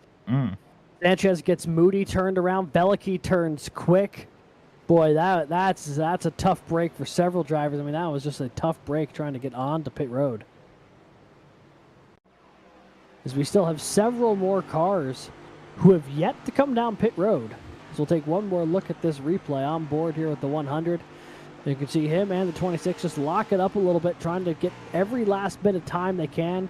Contact with Moody, contact with Quick, contact with other cars in the field. There's the 26 that's the 2 going around. And I think Edward Sanchez missed the commitment code technically, so I believe he might have a black flag for that. Cannot be certain at this time, but yeah, like you said, Alex, there's a couple drivers out here, including Jake Cummings, Alex Hallinar, Brandon Schulenberger still pulling it out here at the front, trying to make every drop last in their gas tank. But now it's Drew Williams and Kelton Quick from the looks of it, along with Connor Zabosian. Yeah, and that's just a couple of cars that are on track. Logan Smith, Alex Hallinar, Evan Carlbon, all takers down pit road this time around. So as things are shuffling through here, I believe Jake Cummings is going to inherit the lead of this race. One of the fastest cars to get on and off of pit road with no issues. So the 95, your leader. Oh, no, never mind. They're coming down this time around. They struck it out one more lap, actually. So this is going to be really interesting to see where this shuffles out then, as we have some takers on pit road. I actually believe it might be Jared Kaler then, when this is all said and done, who will shuffle to the front of the field. Yes, you're definitely correct about that, Alex. I mean, Jared Kaler's active well. We saw them have a dominant performance on the outside line right now. You know, I think they're showing a little bit of speed. As you can see, they're clear of pretty much everyone else in the field at this point. That is true. We still have a couple of cars on pit road. It'll be interesting to see where they shuffle out compared to the rest of the field. Of course, we're talking about Halterman, Schulenberger, Alif, and Cummings. You see the 007 and the 12 both peeling off pit road there. There's the 95 and the 7. A bit of a slow stop, actually, for the 95. He's going to maybe lose that draft, but they will fly on by him. So Jared Kaler, once again, up at the front of this field as we work our way on to lap number 70 through this green flag pit cycle. A little bit of chaos trying to get on the pit road, but we stayed green through all of it. So Kaler, DeWale, and now your new top 5, Matt Nordberg, Landon Belicky, Lucas Moody. Lucas Moody, despite everything, still in the top 5 there, Brad, despite getting turned on pit road entry. That's making me think he might have not taken all 4 tires. I don't know. I mean, I'm surprised he's even relatively close to anyone in the top 10, really, after all of that. But, you know, he's making it work right now, staying within Landon Belicky and Nordberg's little pack here. So, you know, after all these green flag stops, we've seen a lot of guys, you know, end up in these tiny packs. And now it's just going to be who can, you know, work the best with each other and be the great pusher that gets them up to even more cars or potentially up to the top 2 right now. And it'll be interesting to see which big group is able to put it together and start working their way through the field, because there's a lot of little splinter cells of 2 or 3 cars kind of scattered around the track right now. That's the case with the leaders. That's the case with 3rd through 5th. So you see the interval there of when cars came down road. Very, very notably, that group 6th through 8th, all cars that pit on lap 70. They are definitely going to be good on fuel till the end of this race. The cars who pit around lap 65 or 64, that's going to be a different question. Unless they really try to stretch that thing all the way to the end. But if the first group was able to get to lap 70, on a full tank, you may be able to make it to the end from when they came down pit road. Oh, wreck on the front straightaway. Josh Giambrone almost lost it. He's trying to collect it. And my God, we stay green again. The 40 down on pace. He's trying to get back up to speed here. He nearly ended up in the fence going through the quad oval. And somehow we stay green as the leaders are going to roll on by him in just a moment. Here, take a look here. What happened to the 40? Working with ASU's Garrett Vighton. I mean, these two were in this, it looks like about 4 or 5 car pack coming out of turn 4. It might not actually be this lap. It might be going into the next lap now. As you can see, they're a little closer here. You can see the 22 gets into the outside wall, causes a domino effect, gets Garrett Vighton involved, and now Josh Giambrone's along for the ride, keeping it locked up. That's a save and a half. Yeah, that's incredible. Wow. Josh Giambrone, wheelman out there. He's going to lose a ton of time and a ton of track position, but he did keep it off the wall, which is the most critical part. And the 40 will continue to soldier on here in 26th position. Meanwhile, a little deeper into the field that is on the lead lap, we are starting to see some of these cars find each other on track. That's Landon Veliky in the 62. He's up the P3, and third on back have all found each other, Brad, and they are starting to reel in the leaders in a hurry. Yeah, Matt Norberg fell from 3rd back to the end of this pack in 9th. So, I mean, right now, Veliky, Lucas Moody are your 2 leading this group, and you can see a little strung out to the rest of these cars in this pack. I think there's a couple cars that might not be on the lead lap, but nonetheless, the more cars, the better for these guys here. And you can see they're starting to slowly reel in Zach DeWale and Jared Kaler, but I think DeWale's doing a great job of pushing Kaler, trying to keep them as far away as possible from this group, but I think it's going to be inevitable eventually, with how much time's remaining, that they're going to pick it up to at least within a second of the top 2. Yeah, they're going to get there at some point here. They've already reeled in about half a second over the past couple laps. You see this line of cars just getting longer and longer as they start to form. For anyone who may be joining us late, I want to thank you for tuning in. This is the Nighthawk Flies Over Hotlanta 200 presented by UNG Esports, the 6th race of the Garage Shop College Cup Series season here from the virtual Atlanta Motor Speedway. We have been clean and green since the drop of the green flag today at about a little after 9 o'clock. It's been a very quick race to this point. A couple of close calls, a couple of things that could have been potentially called cautions in a different universe, but somehow we have stayed green despite it all. So we jump on board here with Brandon Schulenberger in the 7, currently running in position number 7. And in really good position here is one of the cars who came down pit road the latest. And you can see the one gate. Oh, you go right ahead there, Brent. Well, the one gate machine, I mean, pretty much it looks like there's a straight shot now to Zachary DeWale, Jared Kaler, with a couple of lap cars joining the mix. And you can see that now this group's going to try and get around the lap cars and, you know, get to Kaler and DeWale. But right now, I mean, this little conga line of cars is about 3 wide up there, further up. Yeah, Veliky trying to sort through lap traffic. That was Keegan Kallick and Josh Giambrone and a couple others. This feels like a good a time as any, folks, to reach for those dials, crank up the sound just a little bit. Brad and I are going to step away for just a second, and we're going to crank it up here on the CIL. And we're going to let these naturally aspirated V8s roar.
We've got ourselves a battle at the front here, folks. Clinton Hall, Brandon Schulenberger, Landon Bellicke, all in this lead group trying to make something happen. Also in this lead group is Alex Finnerty in the 321. He's the car who just jumped to the high side.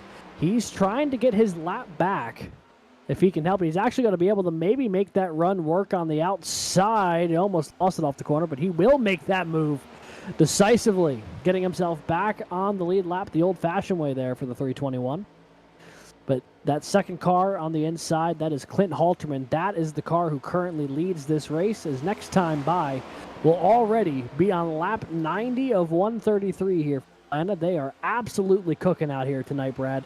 And you can tell the action's starting to pick up here a little bit in this lead group.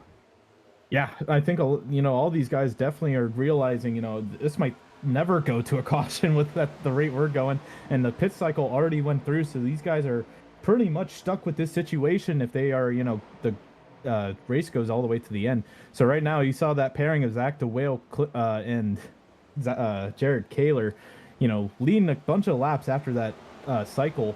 And now you can see they're kind of shuffled out to the outside, and you see Ball State's Armaham Alif and Lucas Moody using the inside, trying to also stay alongside them, but they're trying to slowly cycle their way back up to the front. They don't have much support on that outside line, but right now, technically UNC Charlotte has two cars in front of this lower line, so if Jared Kaler gets up there, there might be some potential gaps that may open. That is definitely something to keep an eye on, is if Kaler gets up there, would he be able to do something? But a couple cars just jumped to the high side in the process. They're going to take that opportunity away. Everyone actually went up. Schulenberger went, and then Halterman, and then Finnerty.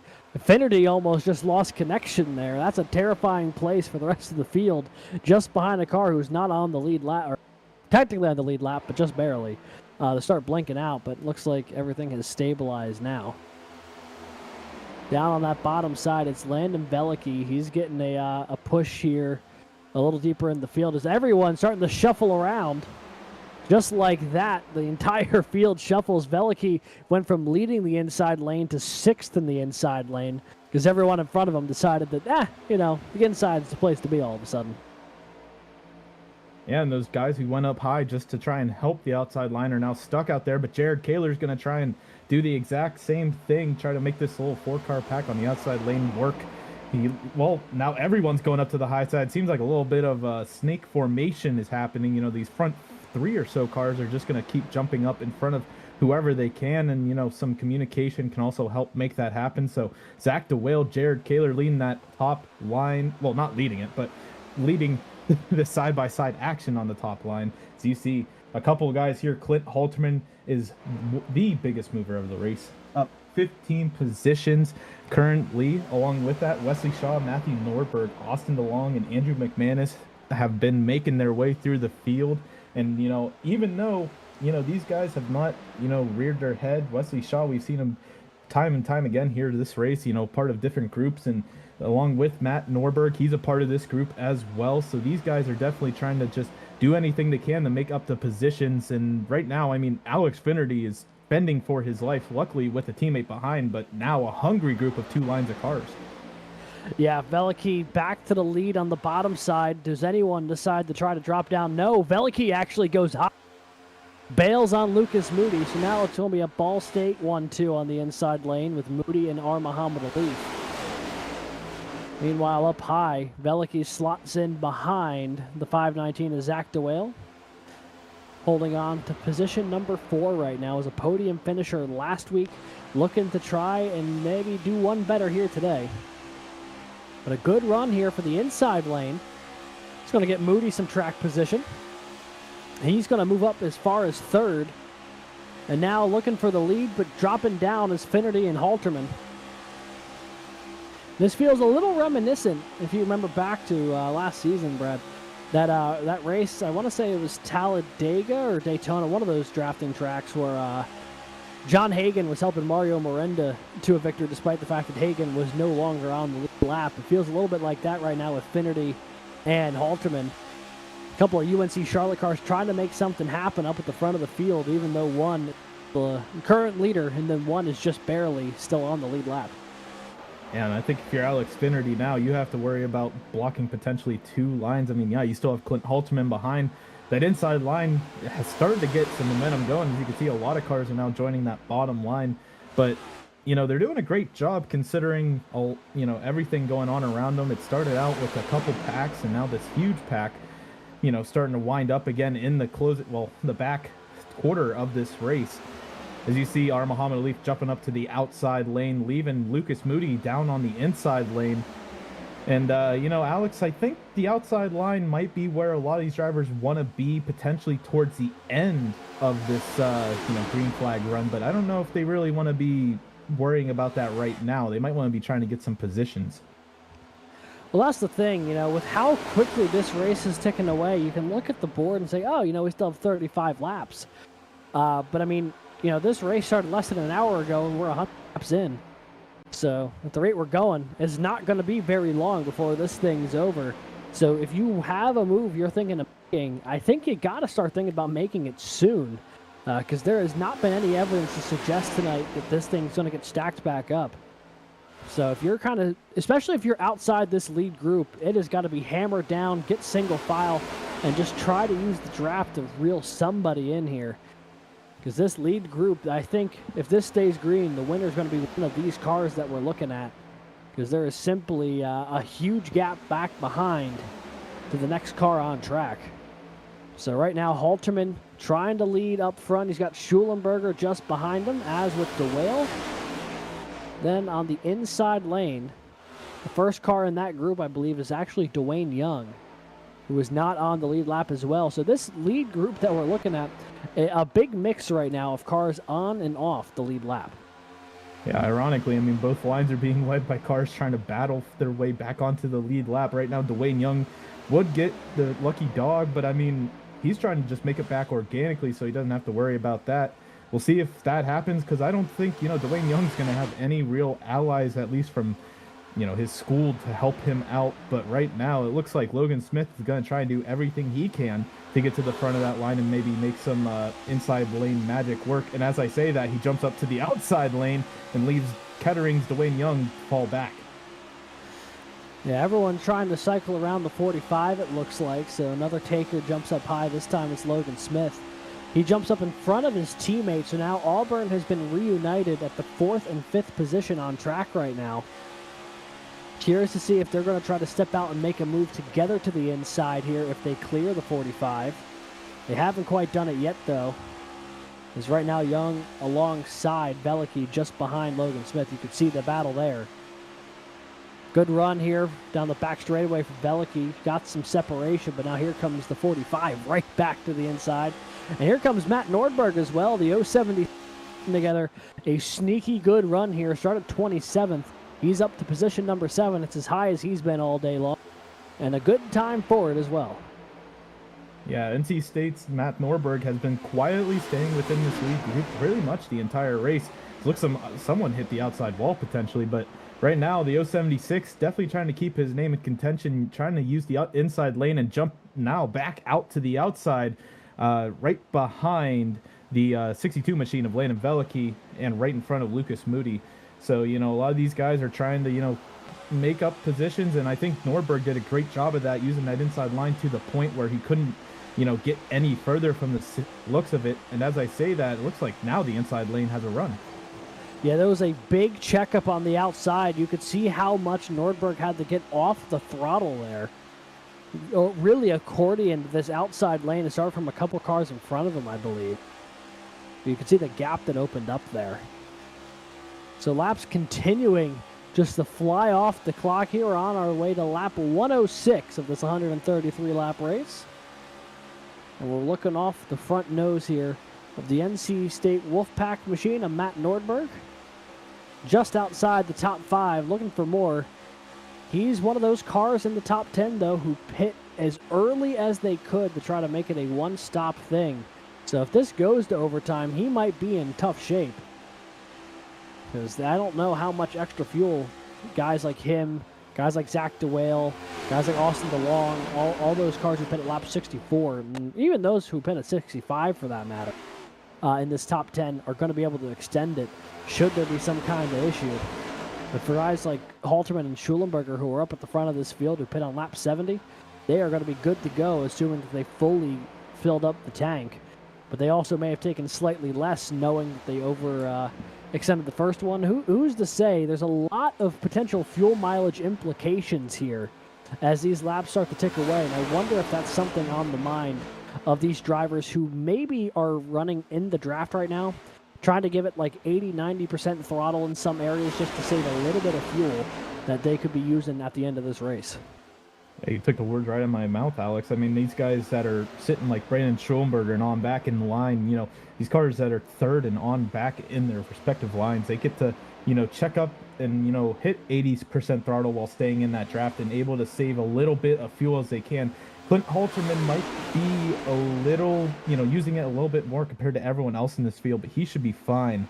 But I think, everyone in this top, 14 in this group should really be able to make it to the end if they're staying in line and not leading really any of these packs. Right now, it seems like that inside line has completely diminished, and now it looks like it's just outside lane or bust.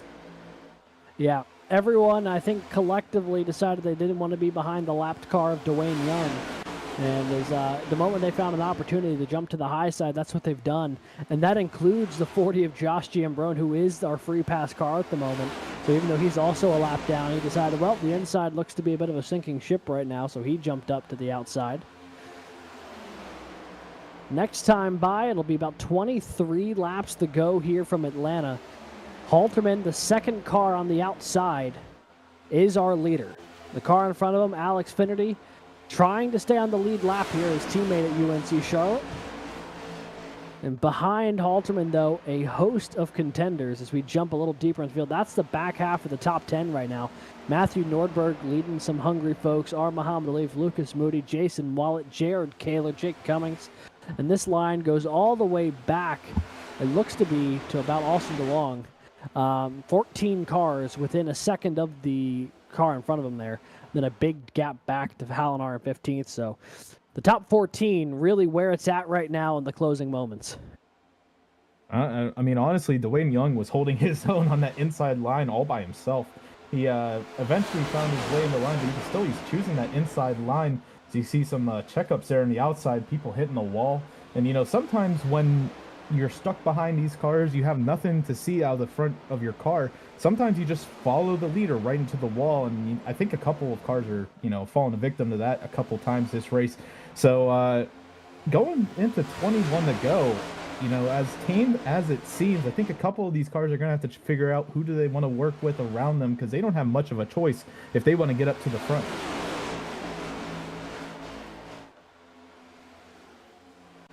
And, you kind of sit yourself in a position now, if you're deeper in this field, or in this lead pack, mind you, where at some point you're going to have to step out to make a move, but you need people to go with you.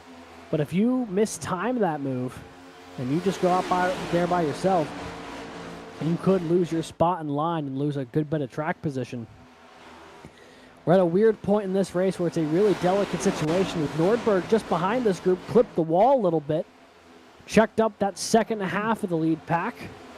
Meanwhile, we've got an absolute dogfight right in the middle of it between Josh Giambrone and Dwayne Young.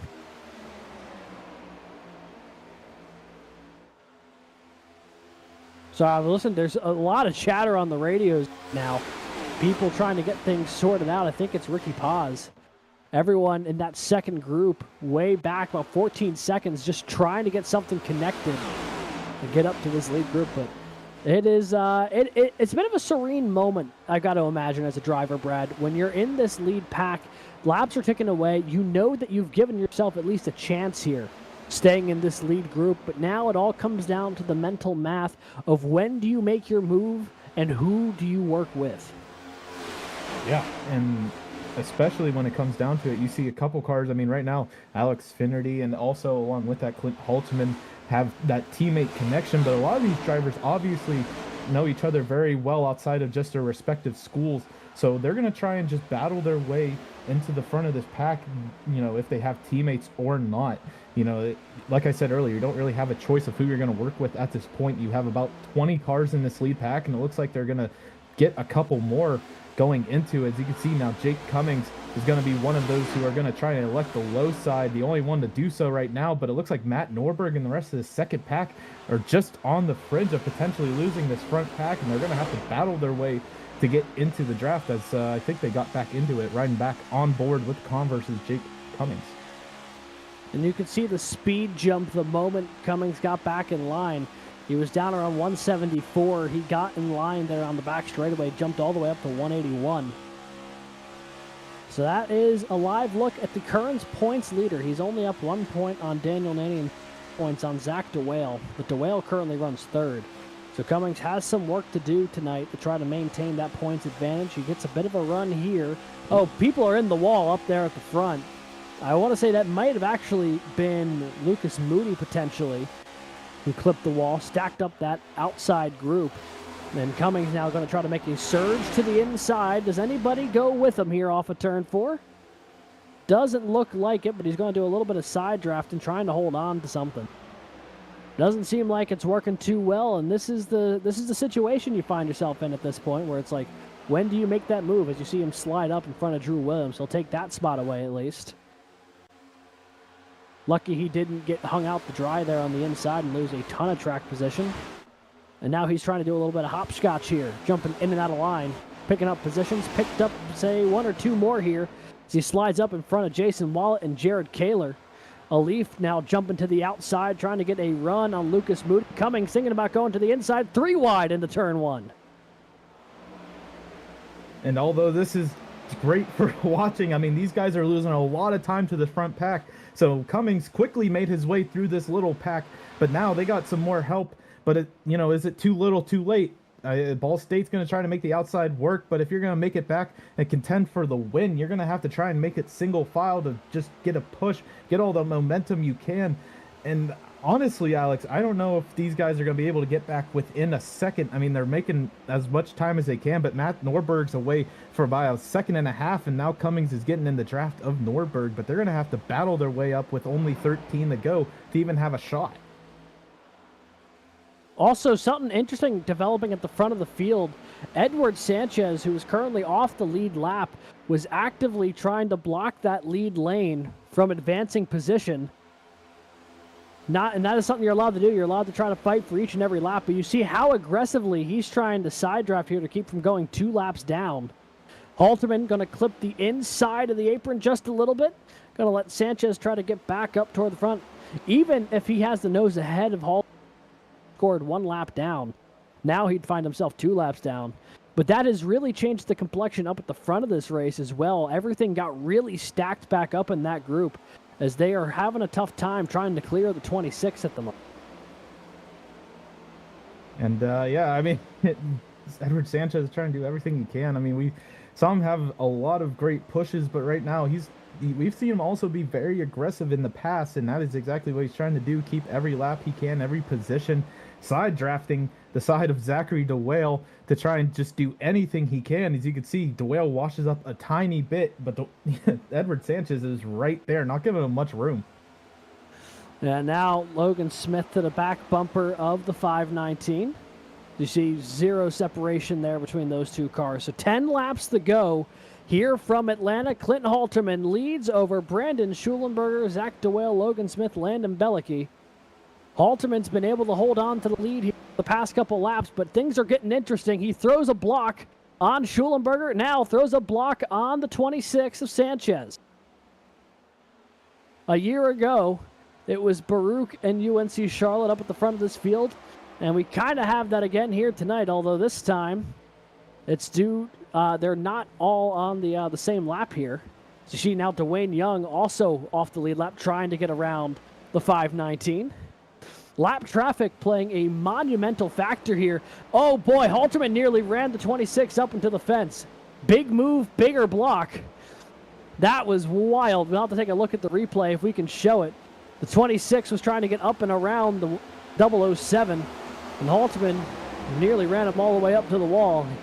You can tell that there is some battling going on between these two. It is a fascinating watch right now. You're looking right back to it. You can see Clint Halterman, UNC Charlotte, Baruch, like you said, back in action. You can see just right up into the wall. The 007 doesn't want to let anyone by him, and that's definitely going to leave a little impression in Edward Sanchez's mind. But Sanchez able to get by, and now, I mean, like, it is very interesting to see so many lap cars within this lead lap group implementing so much with you know, the battle for the lead right now. I think the leaders are just trying to figure out how to even just set themselves up to get any positions, not necessarily just pass cars in general. Yeah, and that is also worth noting. I mean, I'm not sure how much I really would fault the 007 with the way he's been running the 26, because we've seen the 26 has been trying to pinch every car in that lead group down to the apron anytime they've come off of turn 4, really trying to compromise their exit. So it's been a really fascinating duel here as we get down to 6 laps to go. It has been pillar to post so far. Green flag action tonight at Atlanta. Clinton Halterman leads by half a second. Everyone behind him is stacked up to side by side. As you see there, that is the 22 of McManus getting shuffled into the field. The car behind Halterman right now is a lap car in Dwayne Young. This field is all types of scrambled with 5 laps to go. And I definitely didn't have this in my thoughts when I was thinking of Atlanta. I didn't think we would have especially this long of a green flag run, along with lap cars deciding who's going to help win, you know, get themselves into a good position. Because, I mean, Andrew McManus, you can see here, is also implementing himself within the lead group. And, you know, all of these guys here, no matter if they're on the lead lap or off the lead lap, play a part. As you see, I think that's Dwayne Young got a little loose.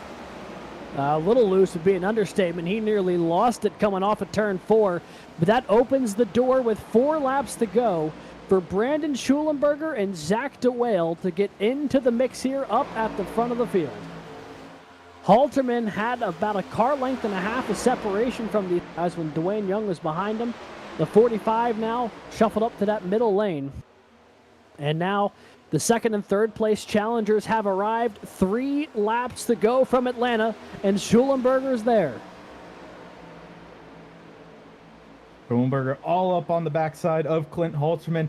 Schulenberger's going to have to try and think of a way now to set up a move to get by, maybe with the help of DeWale, because now no lap cars involved at the moment.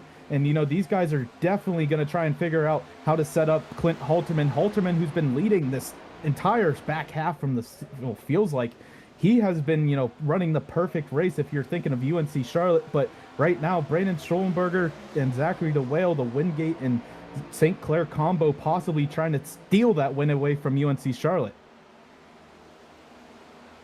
As they make their way off of turn 2 for the penultimate time, Halterman, a car length advantage over Schulenberger that is shrinking by the moment. The 007 looks high, goes back low. They'll make their way around the lap car of Matt Nordberg. White flag in the air, presented by the Maconi Setup Shop, your home for setups, paint schemes, coaching, and more. As they get by Ricky Paz, it's going to be Clinton Halterman or Brandon Schulenberger looking for the win here at Atlanta. Off of turn 2. Car length advantage still in favor of Halterman. He's been perfect this back half. He needs to put on one more half a lap. Looking to the high side now is Schulenberger. Paz is in the mix. He washes up into the 7. And that is going to be the pick that the 007 needed. Clint Halterman is going to win it here at Atlanta.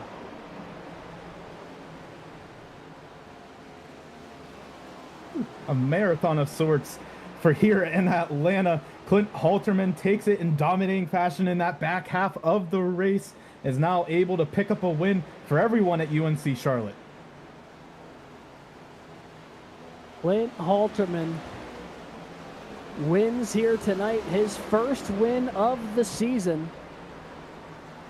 Got it done. He timed the pit strategy perfectly, found his way to the front of the field, and then was able to hold on from a surging Brandon Schulenberg, Logan Smith in the closing moments.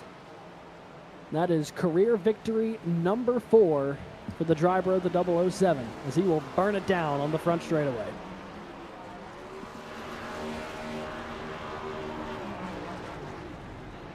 And I tell you what, not too often do we have a race here in the Collegiate iRacing League go green from start to finish. No cautions out here tonight. Green flag pit stops. They got through that all right. And then kept it green all the way to the checkered flag. Absolutely unbelievable stuff.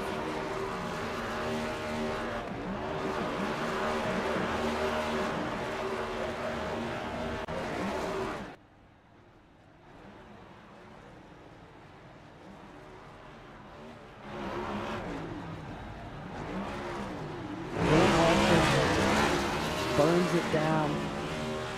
And we will be right back in just a moment with interviews with your podium finishers and final results just after this.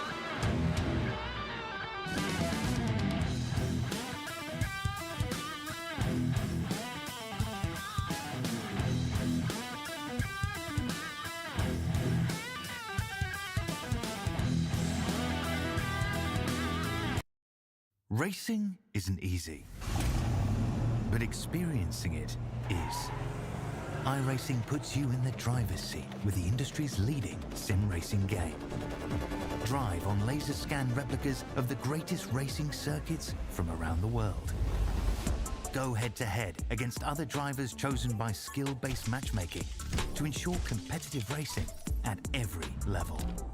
Compete across all your favorite series. In officially licensed cars, engineered to deliver the most accurate driving experience possible.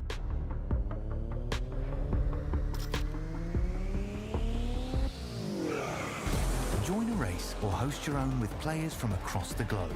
Race against the computer or in a league with friends.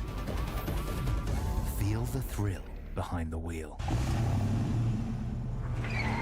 Visit iRacing.com.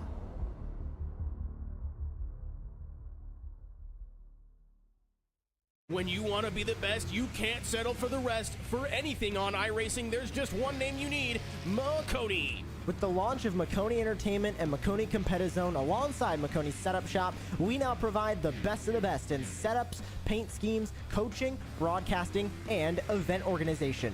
With cars across all 4 license classes, we have what you need to hit the track with confidence. Grab a subscription and save money while going fast at MaconiSetupShop.com/subscriptions. And remember, at Maconi Setup Shop, there are setups, but your victories.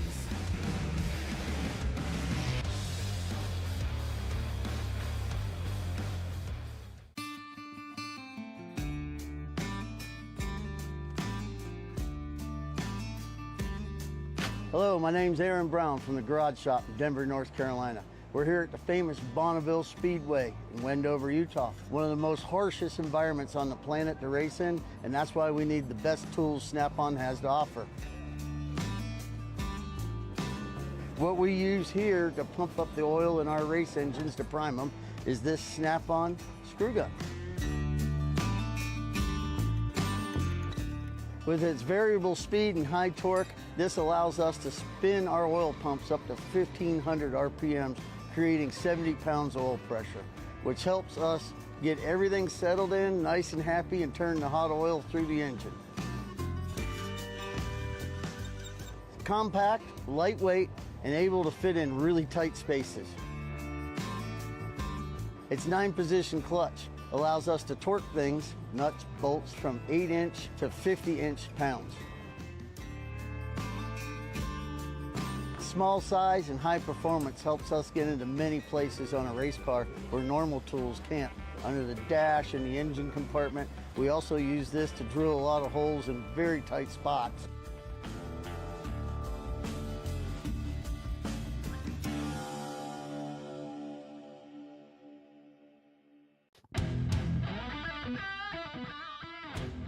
Welcome back, folks, for the first time in just under 2 seasons. We have gone green from start to finish here tonight at Atlanta. Last time, season 10 at Las Vegas. We got treated to an absolute show here tonight. And we are going to be joined now by race winner, Clint Halterman. Clint, do you got a copy? I got you, Alex.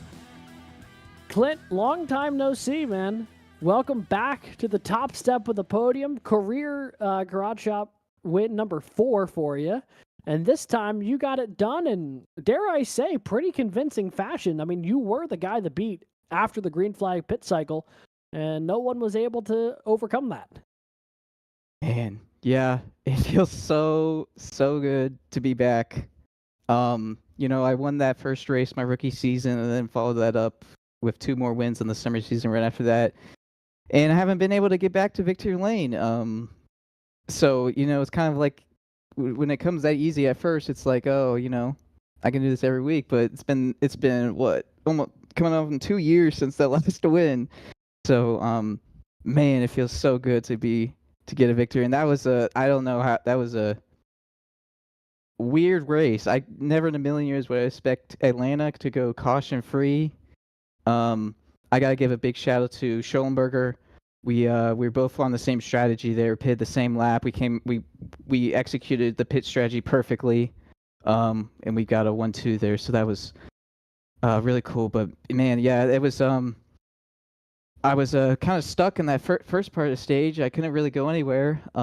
So I just decided to back off and save some gas and got to my fuel window, and it worked out from there. And I think the tires were just so bad. It's like the right front, you couldn't really. It was hard to save it. It was just the nature of this track. It just kind of really split the pack up, and that was one of the weirdest super speedway races I've ever done. I've never done something like that, but I know I'm going to sound biased because I won, but that was really, really fun to have a caution-free strategy race like that. And yeah, that's just not what you see typically in the sim or in real life these days. So that was a blast. Yeah, to kind of emphasize the point you made about how weird a race that was, I think one of the big points of conversation that'll come out of tonight's race is because it went green from start to finish. The field got all types of shuffled up. And I mean, you spent a good bit of that closing end of the race working with your teammate, Alex Finnerty, who was actively trying to stay on the lead lap. But the two of you guys were kind of controlling things up at the front. Does the dynamic change when you're working with the teammate at the field, knowing that they're not on the lead lap, or was it just, go and try to make the moves, but make sure that you're also able to make the move? Yeah, I think the goal was, I think Alex was, he was pretty good on gas, and he was, a lap down, so it kind of benefited both of us. If we did get a caution, he wouldn't, if he's in front of me, then he doesn't have to take the free pass. He doesn't have to start behind the entire field. So that was kind of part of it. And we were just kind of working together. I knew Alex was fast enough to kind of lead the lane there. So we were just kind of like, let's just ride behind him. If that'd be awesome if he gets if a caution comes out, he gets his lap back like that. But yeah, it was definitely. I mean, if there was another lap car, there's probably a good chance, that. I mean, you probably saw at the end if I came up on some other lap cars and I was trying to just shuffle them out. Mostly because wasn't sure about that speed difference, but yeah, it's just I was definitely trying to help him out, trying to make sure in case the caution did come out, he could get his lap back, and then since he was good on gas, which I believe he was, it looks like he made it to the end there, so yeah, he was just kind of leading the way for it. It allowed me to save a little bit more gas just in case, which I kind of needed. I only finished with about a lap and a half of gas left, but yeah, it is a bit different. With him up there, but yeah, definitely was really just about trying to save some gas, save the tires really, because that right front really got worn. I don't know what mine was at the end, but that first pit stop, my right front was at 29%, so we really chewed it up there. So, yeah, I'm just gosh, I'm gonna be smiling for a while about that one. That was I'm really really glad to get another win. It's a pleasure to have you back up here. To your point, it definitely has been a minute, but a hard-earned victory here tonight, Clint. Anyone you want to thank or shout out here this evening? Oh man, I got I got lots of. I shout out Schollenberger already. Big shout out to him. We worked so well together that race. Shout out to Alex, of course, helped me save some gas there. All the other Charlotte guys, Jared, he saves enough gas to get up there. All the guys at Orange Wheel Racing. We didn't quite get a full train going, but we had some teamwork going on up there. So big shout out to them. It was it feels nice to get at the strategy once for right. I feel like we always get the strategy wrong, but yeah, shout out to them, and then shout out to y'all, of course, for putting on the broadcast tonight. Well, Clint, congratulations on a very hard-earned victory. Fantastic stuff to watch in those closing laps. Enjoy the win, and excited to talk to you again potentially next week. Thank you. Hopefully, it's not as big of a wait next time, but we'll see. But thank you. Yeah, here's hoping. Alrighty. That was your race winner here tonight, Clint Halterman at the 007 machine for UNC Charlotte, picking up a hard-earned victory tonight, his first, I believe, since Season 8. And we'll jump along now to second place. Brad is catching up with Wingate's Brandon Schulenberger. I'm down here with Brandon Schulenberg. Brandon, you got a copy? Yes, sir. Oh, Brandon, I mean, to say this was a casual Atlanta race would be, I think, the opposite. We could say this is definitely unusual. Can you take us through that marathon and how you feel finishing up here on the podium? Yeah, I didn't have a lot of luck here last season. I think this was the cutoff race for the playoffs, or maybe the race before. But I didn't have a lot of luck, so I really didn't know how to feel going into the night. I knew that I had done well at Daytona last week, obviously, and coming off of back-to-back top tens. And for the first half of the run, I mean, we really saw through practice it was a lot of getting tight on entry and being really loose off exit. So going green was probably the last thing I expected this race to do. So for the first half of it, I started 7th on the inside, like row 4, and I just pretty much said, I'm going to ride the bottom here till we go. And that really worked out because I was able to save a ton of fuel. Me, Clint, and Jake and Alif, I think, were the 4 that went the longest. We pitted on lap 69, I think. And when we came back out, we were like that third pack of 3 or 4 cars, and we slowly just accumulated. And in the end, a lot of the guys around us wasn't able to save, and me, Clint, and Logan Smith were able to get all the way. And I knew I didn't want to make a move really till I came off 4. I feel like second was the place to be, and if I could get the run, I really thought I had the advantage. And going into 3, I checked up to stay on Clint's rear bumper, and I think that's definitely where I made the mistake to not being able to have a chance to go for the win. I'm definitely surprised that Ricky kind of inserted himself after that. I'm gonna be honest. I'm not saying he technically did anything wrong. I just wasn't expecting a lap car to kind of invade the top 3 racing for the win. So that was a bit of a surprise. That really just eliminated it for me because he took the bottom and I couldn't get back down and try and get some run coming to the flag. But it's okay. I'm content with a P2. The season didn't start pretty. I ended up missing a race, but now we are on a 3-race top 10 streak, first top 5 of the season, I think, or maybe second. So things are really starting to turn around, and I'm kind of hoping to just build from it. And using that momentum, like you said here in the last 3 races with those top 10s, going to the tricky triangle of Pocono, how are you feeling with, like this big surge from restrictor plate to now just some wide open, some more skill-based tracks? Yeah, it's time to actually start practicing again. Not really relying on the draft and kind of being in the right spot at the right time. I'm definitely looking forward to that. I know I'll miss one more race due to spring break. I think Indy Oval is when I'll miss, so that'll be unfortunate. But I'm kind of looking just to try and reduce that damage as much as possible. But I'm definitely excited to get back on the tracks that are not draft heavy. And then before we let you go here tonight, Brandon, is there anyone you'd like to shout out here in the field, outside the field, or anyone watching? Yeah, shout out all the OWR guys for sure. Shout out to them. Shout out to my girlfriend. Shout out to my dad. I know they watch a lot of these streams. Shout out to y'all for making this happen each week, and just shout out to the CIO for putting on these races each week and really allowing it to be a blast for everybody who does them. Well, thank you again, Brandon, for taking the time to join us here today. Congrats on the second place finish.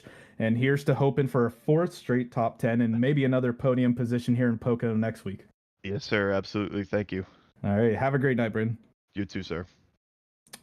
All right. And we will jump back to the booth with Alex with our 3rd place finisher and rounding out our podium, Logan Smith. Hey there, Logan. You got a copy? Yeah, I got you.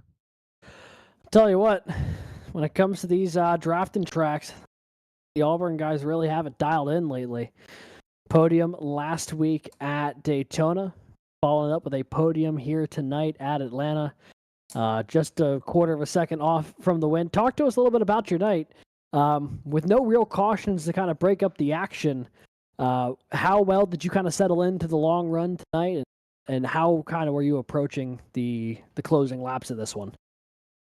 Yeah, I didn't really get too much practice with this setup. I really didn't even join the server until like 10 minutes before qualifying. So the first little run was just me trying to get a feel for my car and everything. And I could definitely tell that it was a little looser than what I was expecting. So I was just trying to get to the bottom and get a feel for the tire wear and try to save fuel at the same time. And once it kind of turned into a one stop race. I was just trying to stretch that out to turn it into a one stopper. I even pitted later than some of my teammates. The plan was to kind of stick together, but last week I kind of got screwed over last week with some strategy, and I just wasn't gonna put myself in any kind of situation. But they weren't in a place to go a little longer like I was. I don't think so. I was just trying to to to stretch it out to a one stopper. I think Reese actually was able to make it, and I thought that me and Reese would be able to work together, but we just kind of got separated. All of us really did until the end. When me and Landon kind of got back to each other, and it was a lot of him just trying to save gas to make it to the end. But yeah, I was very surprised that we had no cautions. That was a relief. That was cool to see, cool to be a part of. I know we had a few spins and stuff, but no yellows came out. But yeah, it was going to be a good finish. I thought we were going to have a good, possibly, three wide finish to the line. Something a little bit more exciting for what I was kind of hoping for. But I don't know.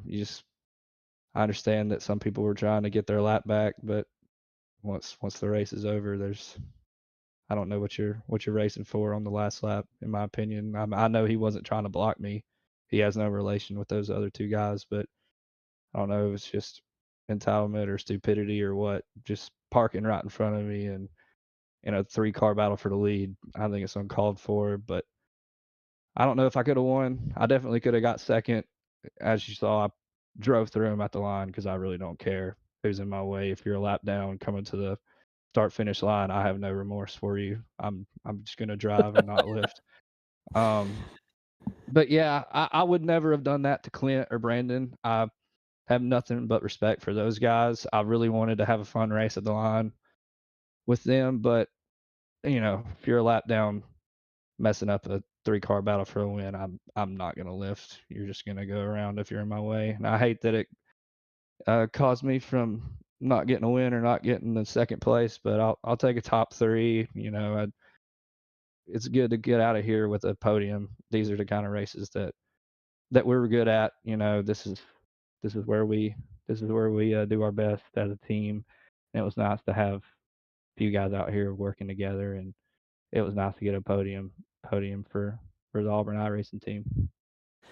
Well, that you did, and that makes it 2 in a row now for Auburn, getting back to Daytona last week. How are you feeling going into next week at Pocono? Obviously, still a draft dependent track down those long straightaways, but definitely doesn't run quite the same way a Daytona or Atlanta would. Right. Yeah. I mean, I can't remember where I finished last time we raced at Pocono, but I felt pretty good there. I'll be honest, Pocono is not really one of my most favorite places, but I enjoy the racing there, on iRacing at least. I I expect to, probably be around a 15th to outside of the top 10 kind of car. I mean, that's just kind of where I'm consistently at in this league, and if you can survive survive the chaos, sometimes you can get up there and get in the top 10, get in the top 5. But we'll see what kind of speed we have. Having more Auburn cars week to week now, it opens a door. I mean, it's all, we can kind of work off of each other. We can help each other in practice and everything. So there's really no telling how good we can do this season. But before it's either been just me or me and Landon, but now that we have about 4 of us, there's no telling what we're going to be capable of doing. I know Reese is just killer everywhere, so um, anything that we can learn from Reese and Reese can learn from us, I think we're just going to keep getting better. Well, it seems like y'all have really kicked it up a notch this year. Seeing y'all consistently up toward the front of the field, it's been a ton of fun to watch, especially the past couple weeks. Logan, I want to appreciate you coming up here into the booth to chat with us for a minute. Anyone you'd like to thank or shout out here this evening? Yeah, I'd like to thank all my family for watching these races these last couple of weeks, especially. I appreciate them tuning in and watching it. I know it's getting a little late at night, but they tune in and support me anyways. And just my friends and my girlfriend for tuning in and watching, and I appreciate the whole Auburn iRacing team for giving me a chance to do stuff like this, and just having a team really work together in this. We've improved a lot over the last couple of years, so I'm just really thankful for them, thankful for the growth, and I just can't wait to see where this program goes over the next few years. It's certainly been fun to watch y'all rise. I mean, it feels like every season y'all just kick it up another notch.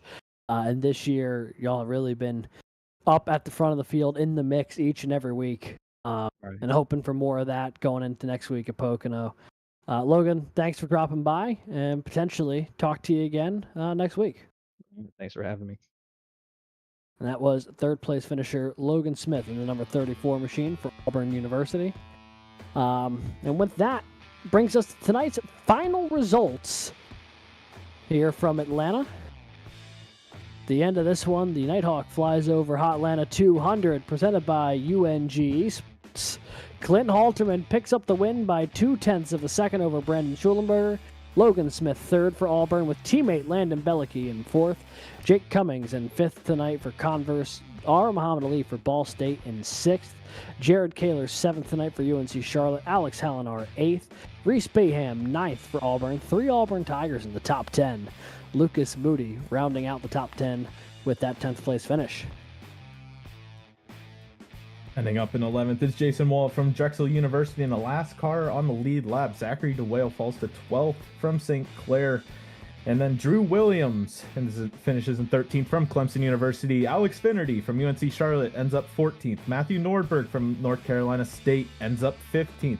Kelton Quick from Ball State finishes 16th. Garrett Vighton from Arizona State ends up 17th. Connor Zabosian from Kettering finishes 18th. Ricky Paz from East Carolina University ends up 19th. And rounding out your top 20 is Andrew McManus from the University of Toledo.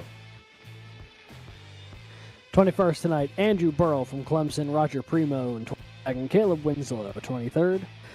Starting with the cars 3 laps down, it's Carter Capini, Jack Wilson from North Jordan, Nathaniel Crone from Toledo, Evan Carlbon from Ocean County College, Edward Sanchez from Baruch, Nick Henley, and Austin DeLong rounding out the top 30. And rounding out your running field tonight, Zach Tallman from Penn's College of Technology finishes 31st. Michael James from Drexel finishes 32nd. Ben Neller from Ball State finishes 33rd. Wesley Shaw from Texas A&M University Texarkana finishes 34th. Josh Giambrone from Rowan Cabarrus Community College finishes 35th. Dwayne Young from Kettering finishes 36th. Keegan Callick from St. Clair College finishes 37th. Cade Corbin, who we saw have some incidents early on, along with Nick Stockner, finishes in 38th and 39th, along with Dylan Godinez from the Penn College of Technology, finishes 40th. And with that, that's just about going to do it from our coverage here tonight from Atlanta Motor Speedway. Might be the shortest broadcast that we have done since the Clash. And at this point, you know, Brad, before we get into what's coming up on the next part of the schedule here, any final thoughts from tonight? I mean, I'll be the first to admit, I certainly wasn't expecting this thing to go green from pillar to post. But what was your thoughts on tonight? I think it just, you know, I think every driver, everyone watching kind of got a wrench thrown in their expectations of tonight. I think everyone had to really turn their game plan on its head to kind of make sure they got where they wanted at the right time, and we saw really only 12 drivers end up on that right strategy call. So I think we're going to see going into Pocono in the back half really of this season, you know, some potential like people trying to prepare for the worst case scenario or just some things you might not think of. And you know, obviously Atlanta was probably my last pick to be the all green race of the season, considering last season we had a lot of big pileups and just huge crashes. Yeah, this would not have been the one I would have picked either.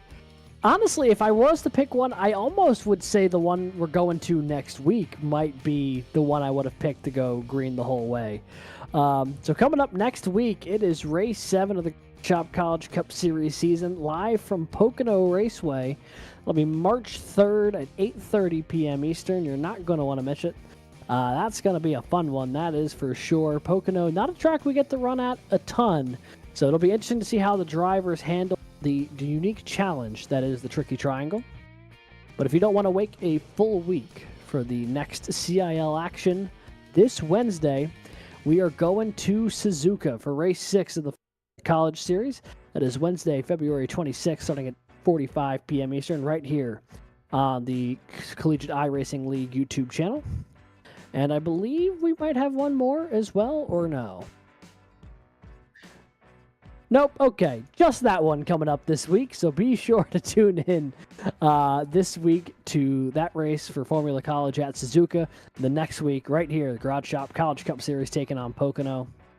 But for everyone here at the CIL, all the admins, stewards, and staff, for producer Christian Hill, co-commentator Brad Daniels, I've been Alex Daniel saying thank you so much for tuning in to tonight's presentation of the Garage Shop College Cup Series, and we will see you next week for the 3-turn track that is Pocono.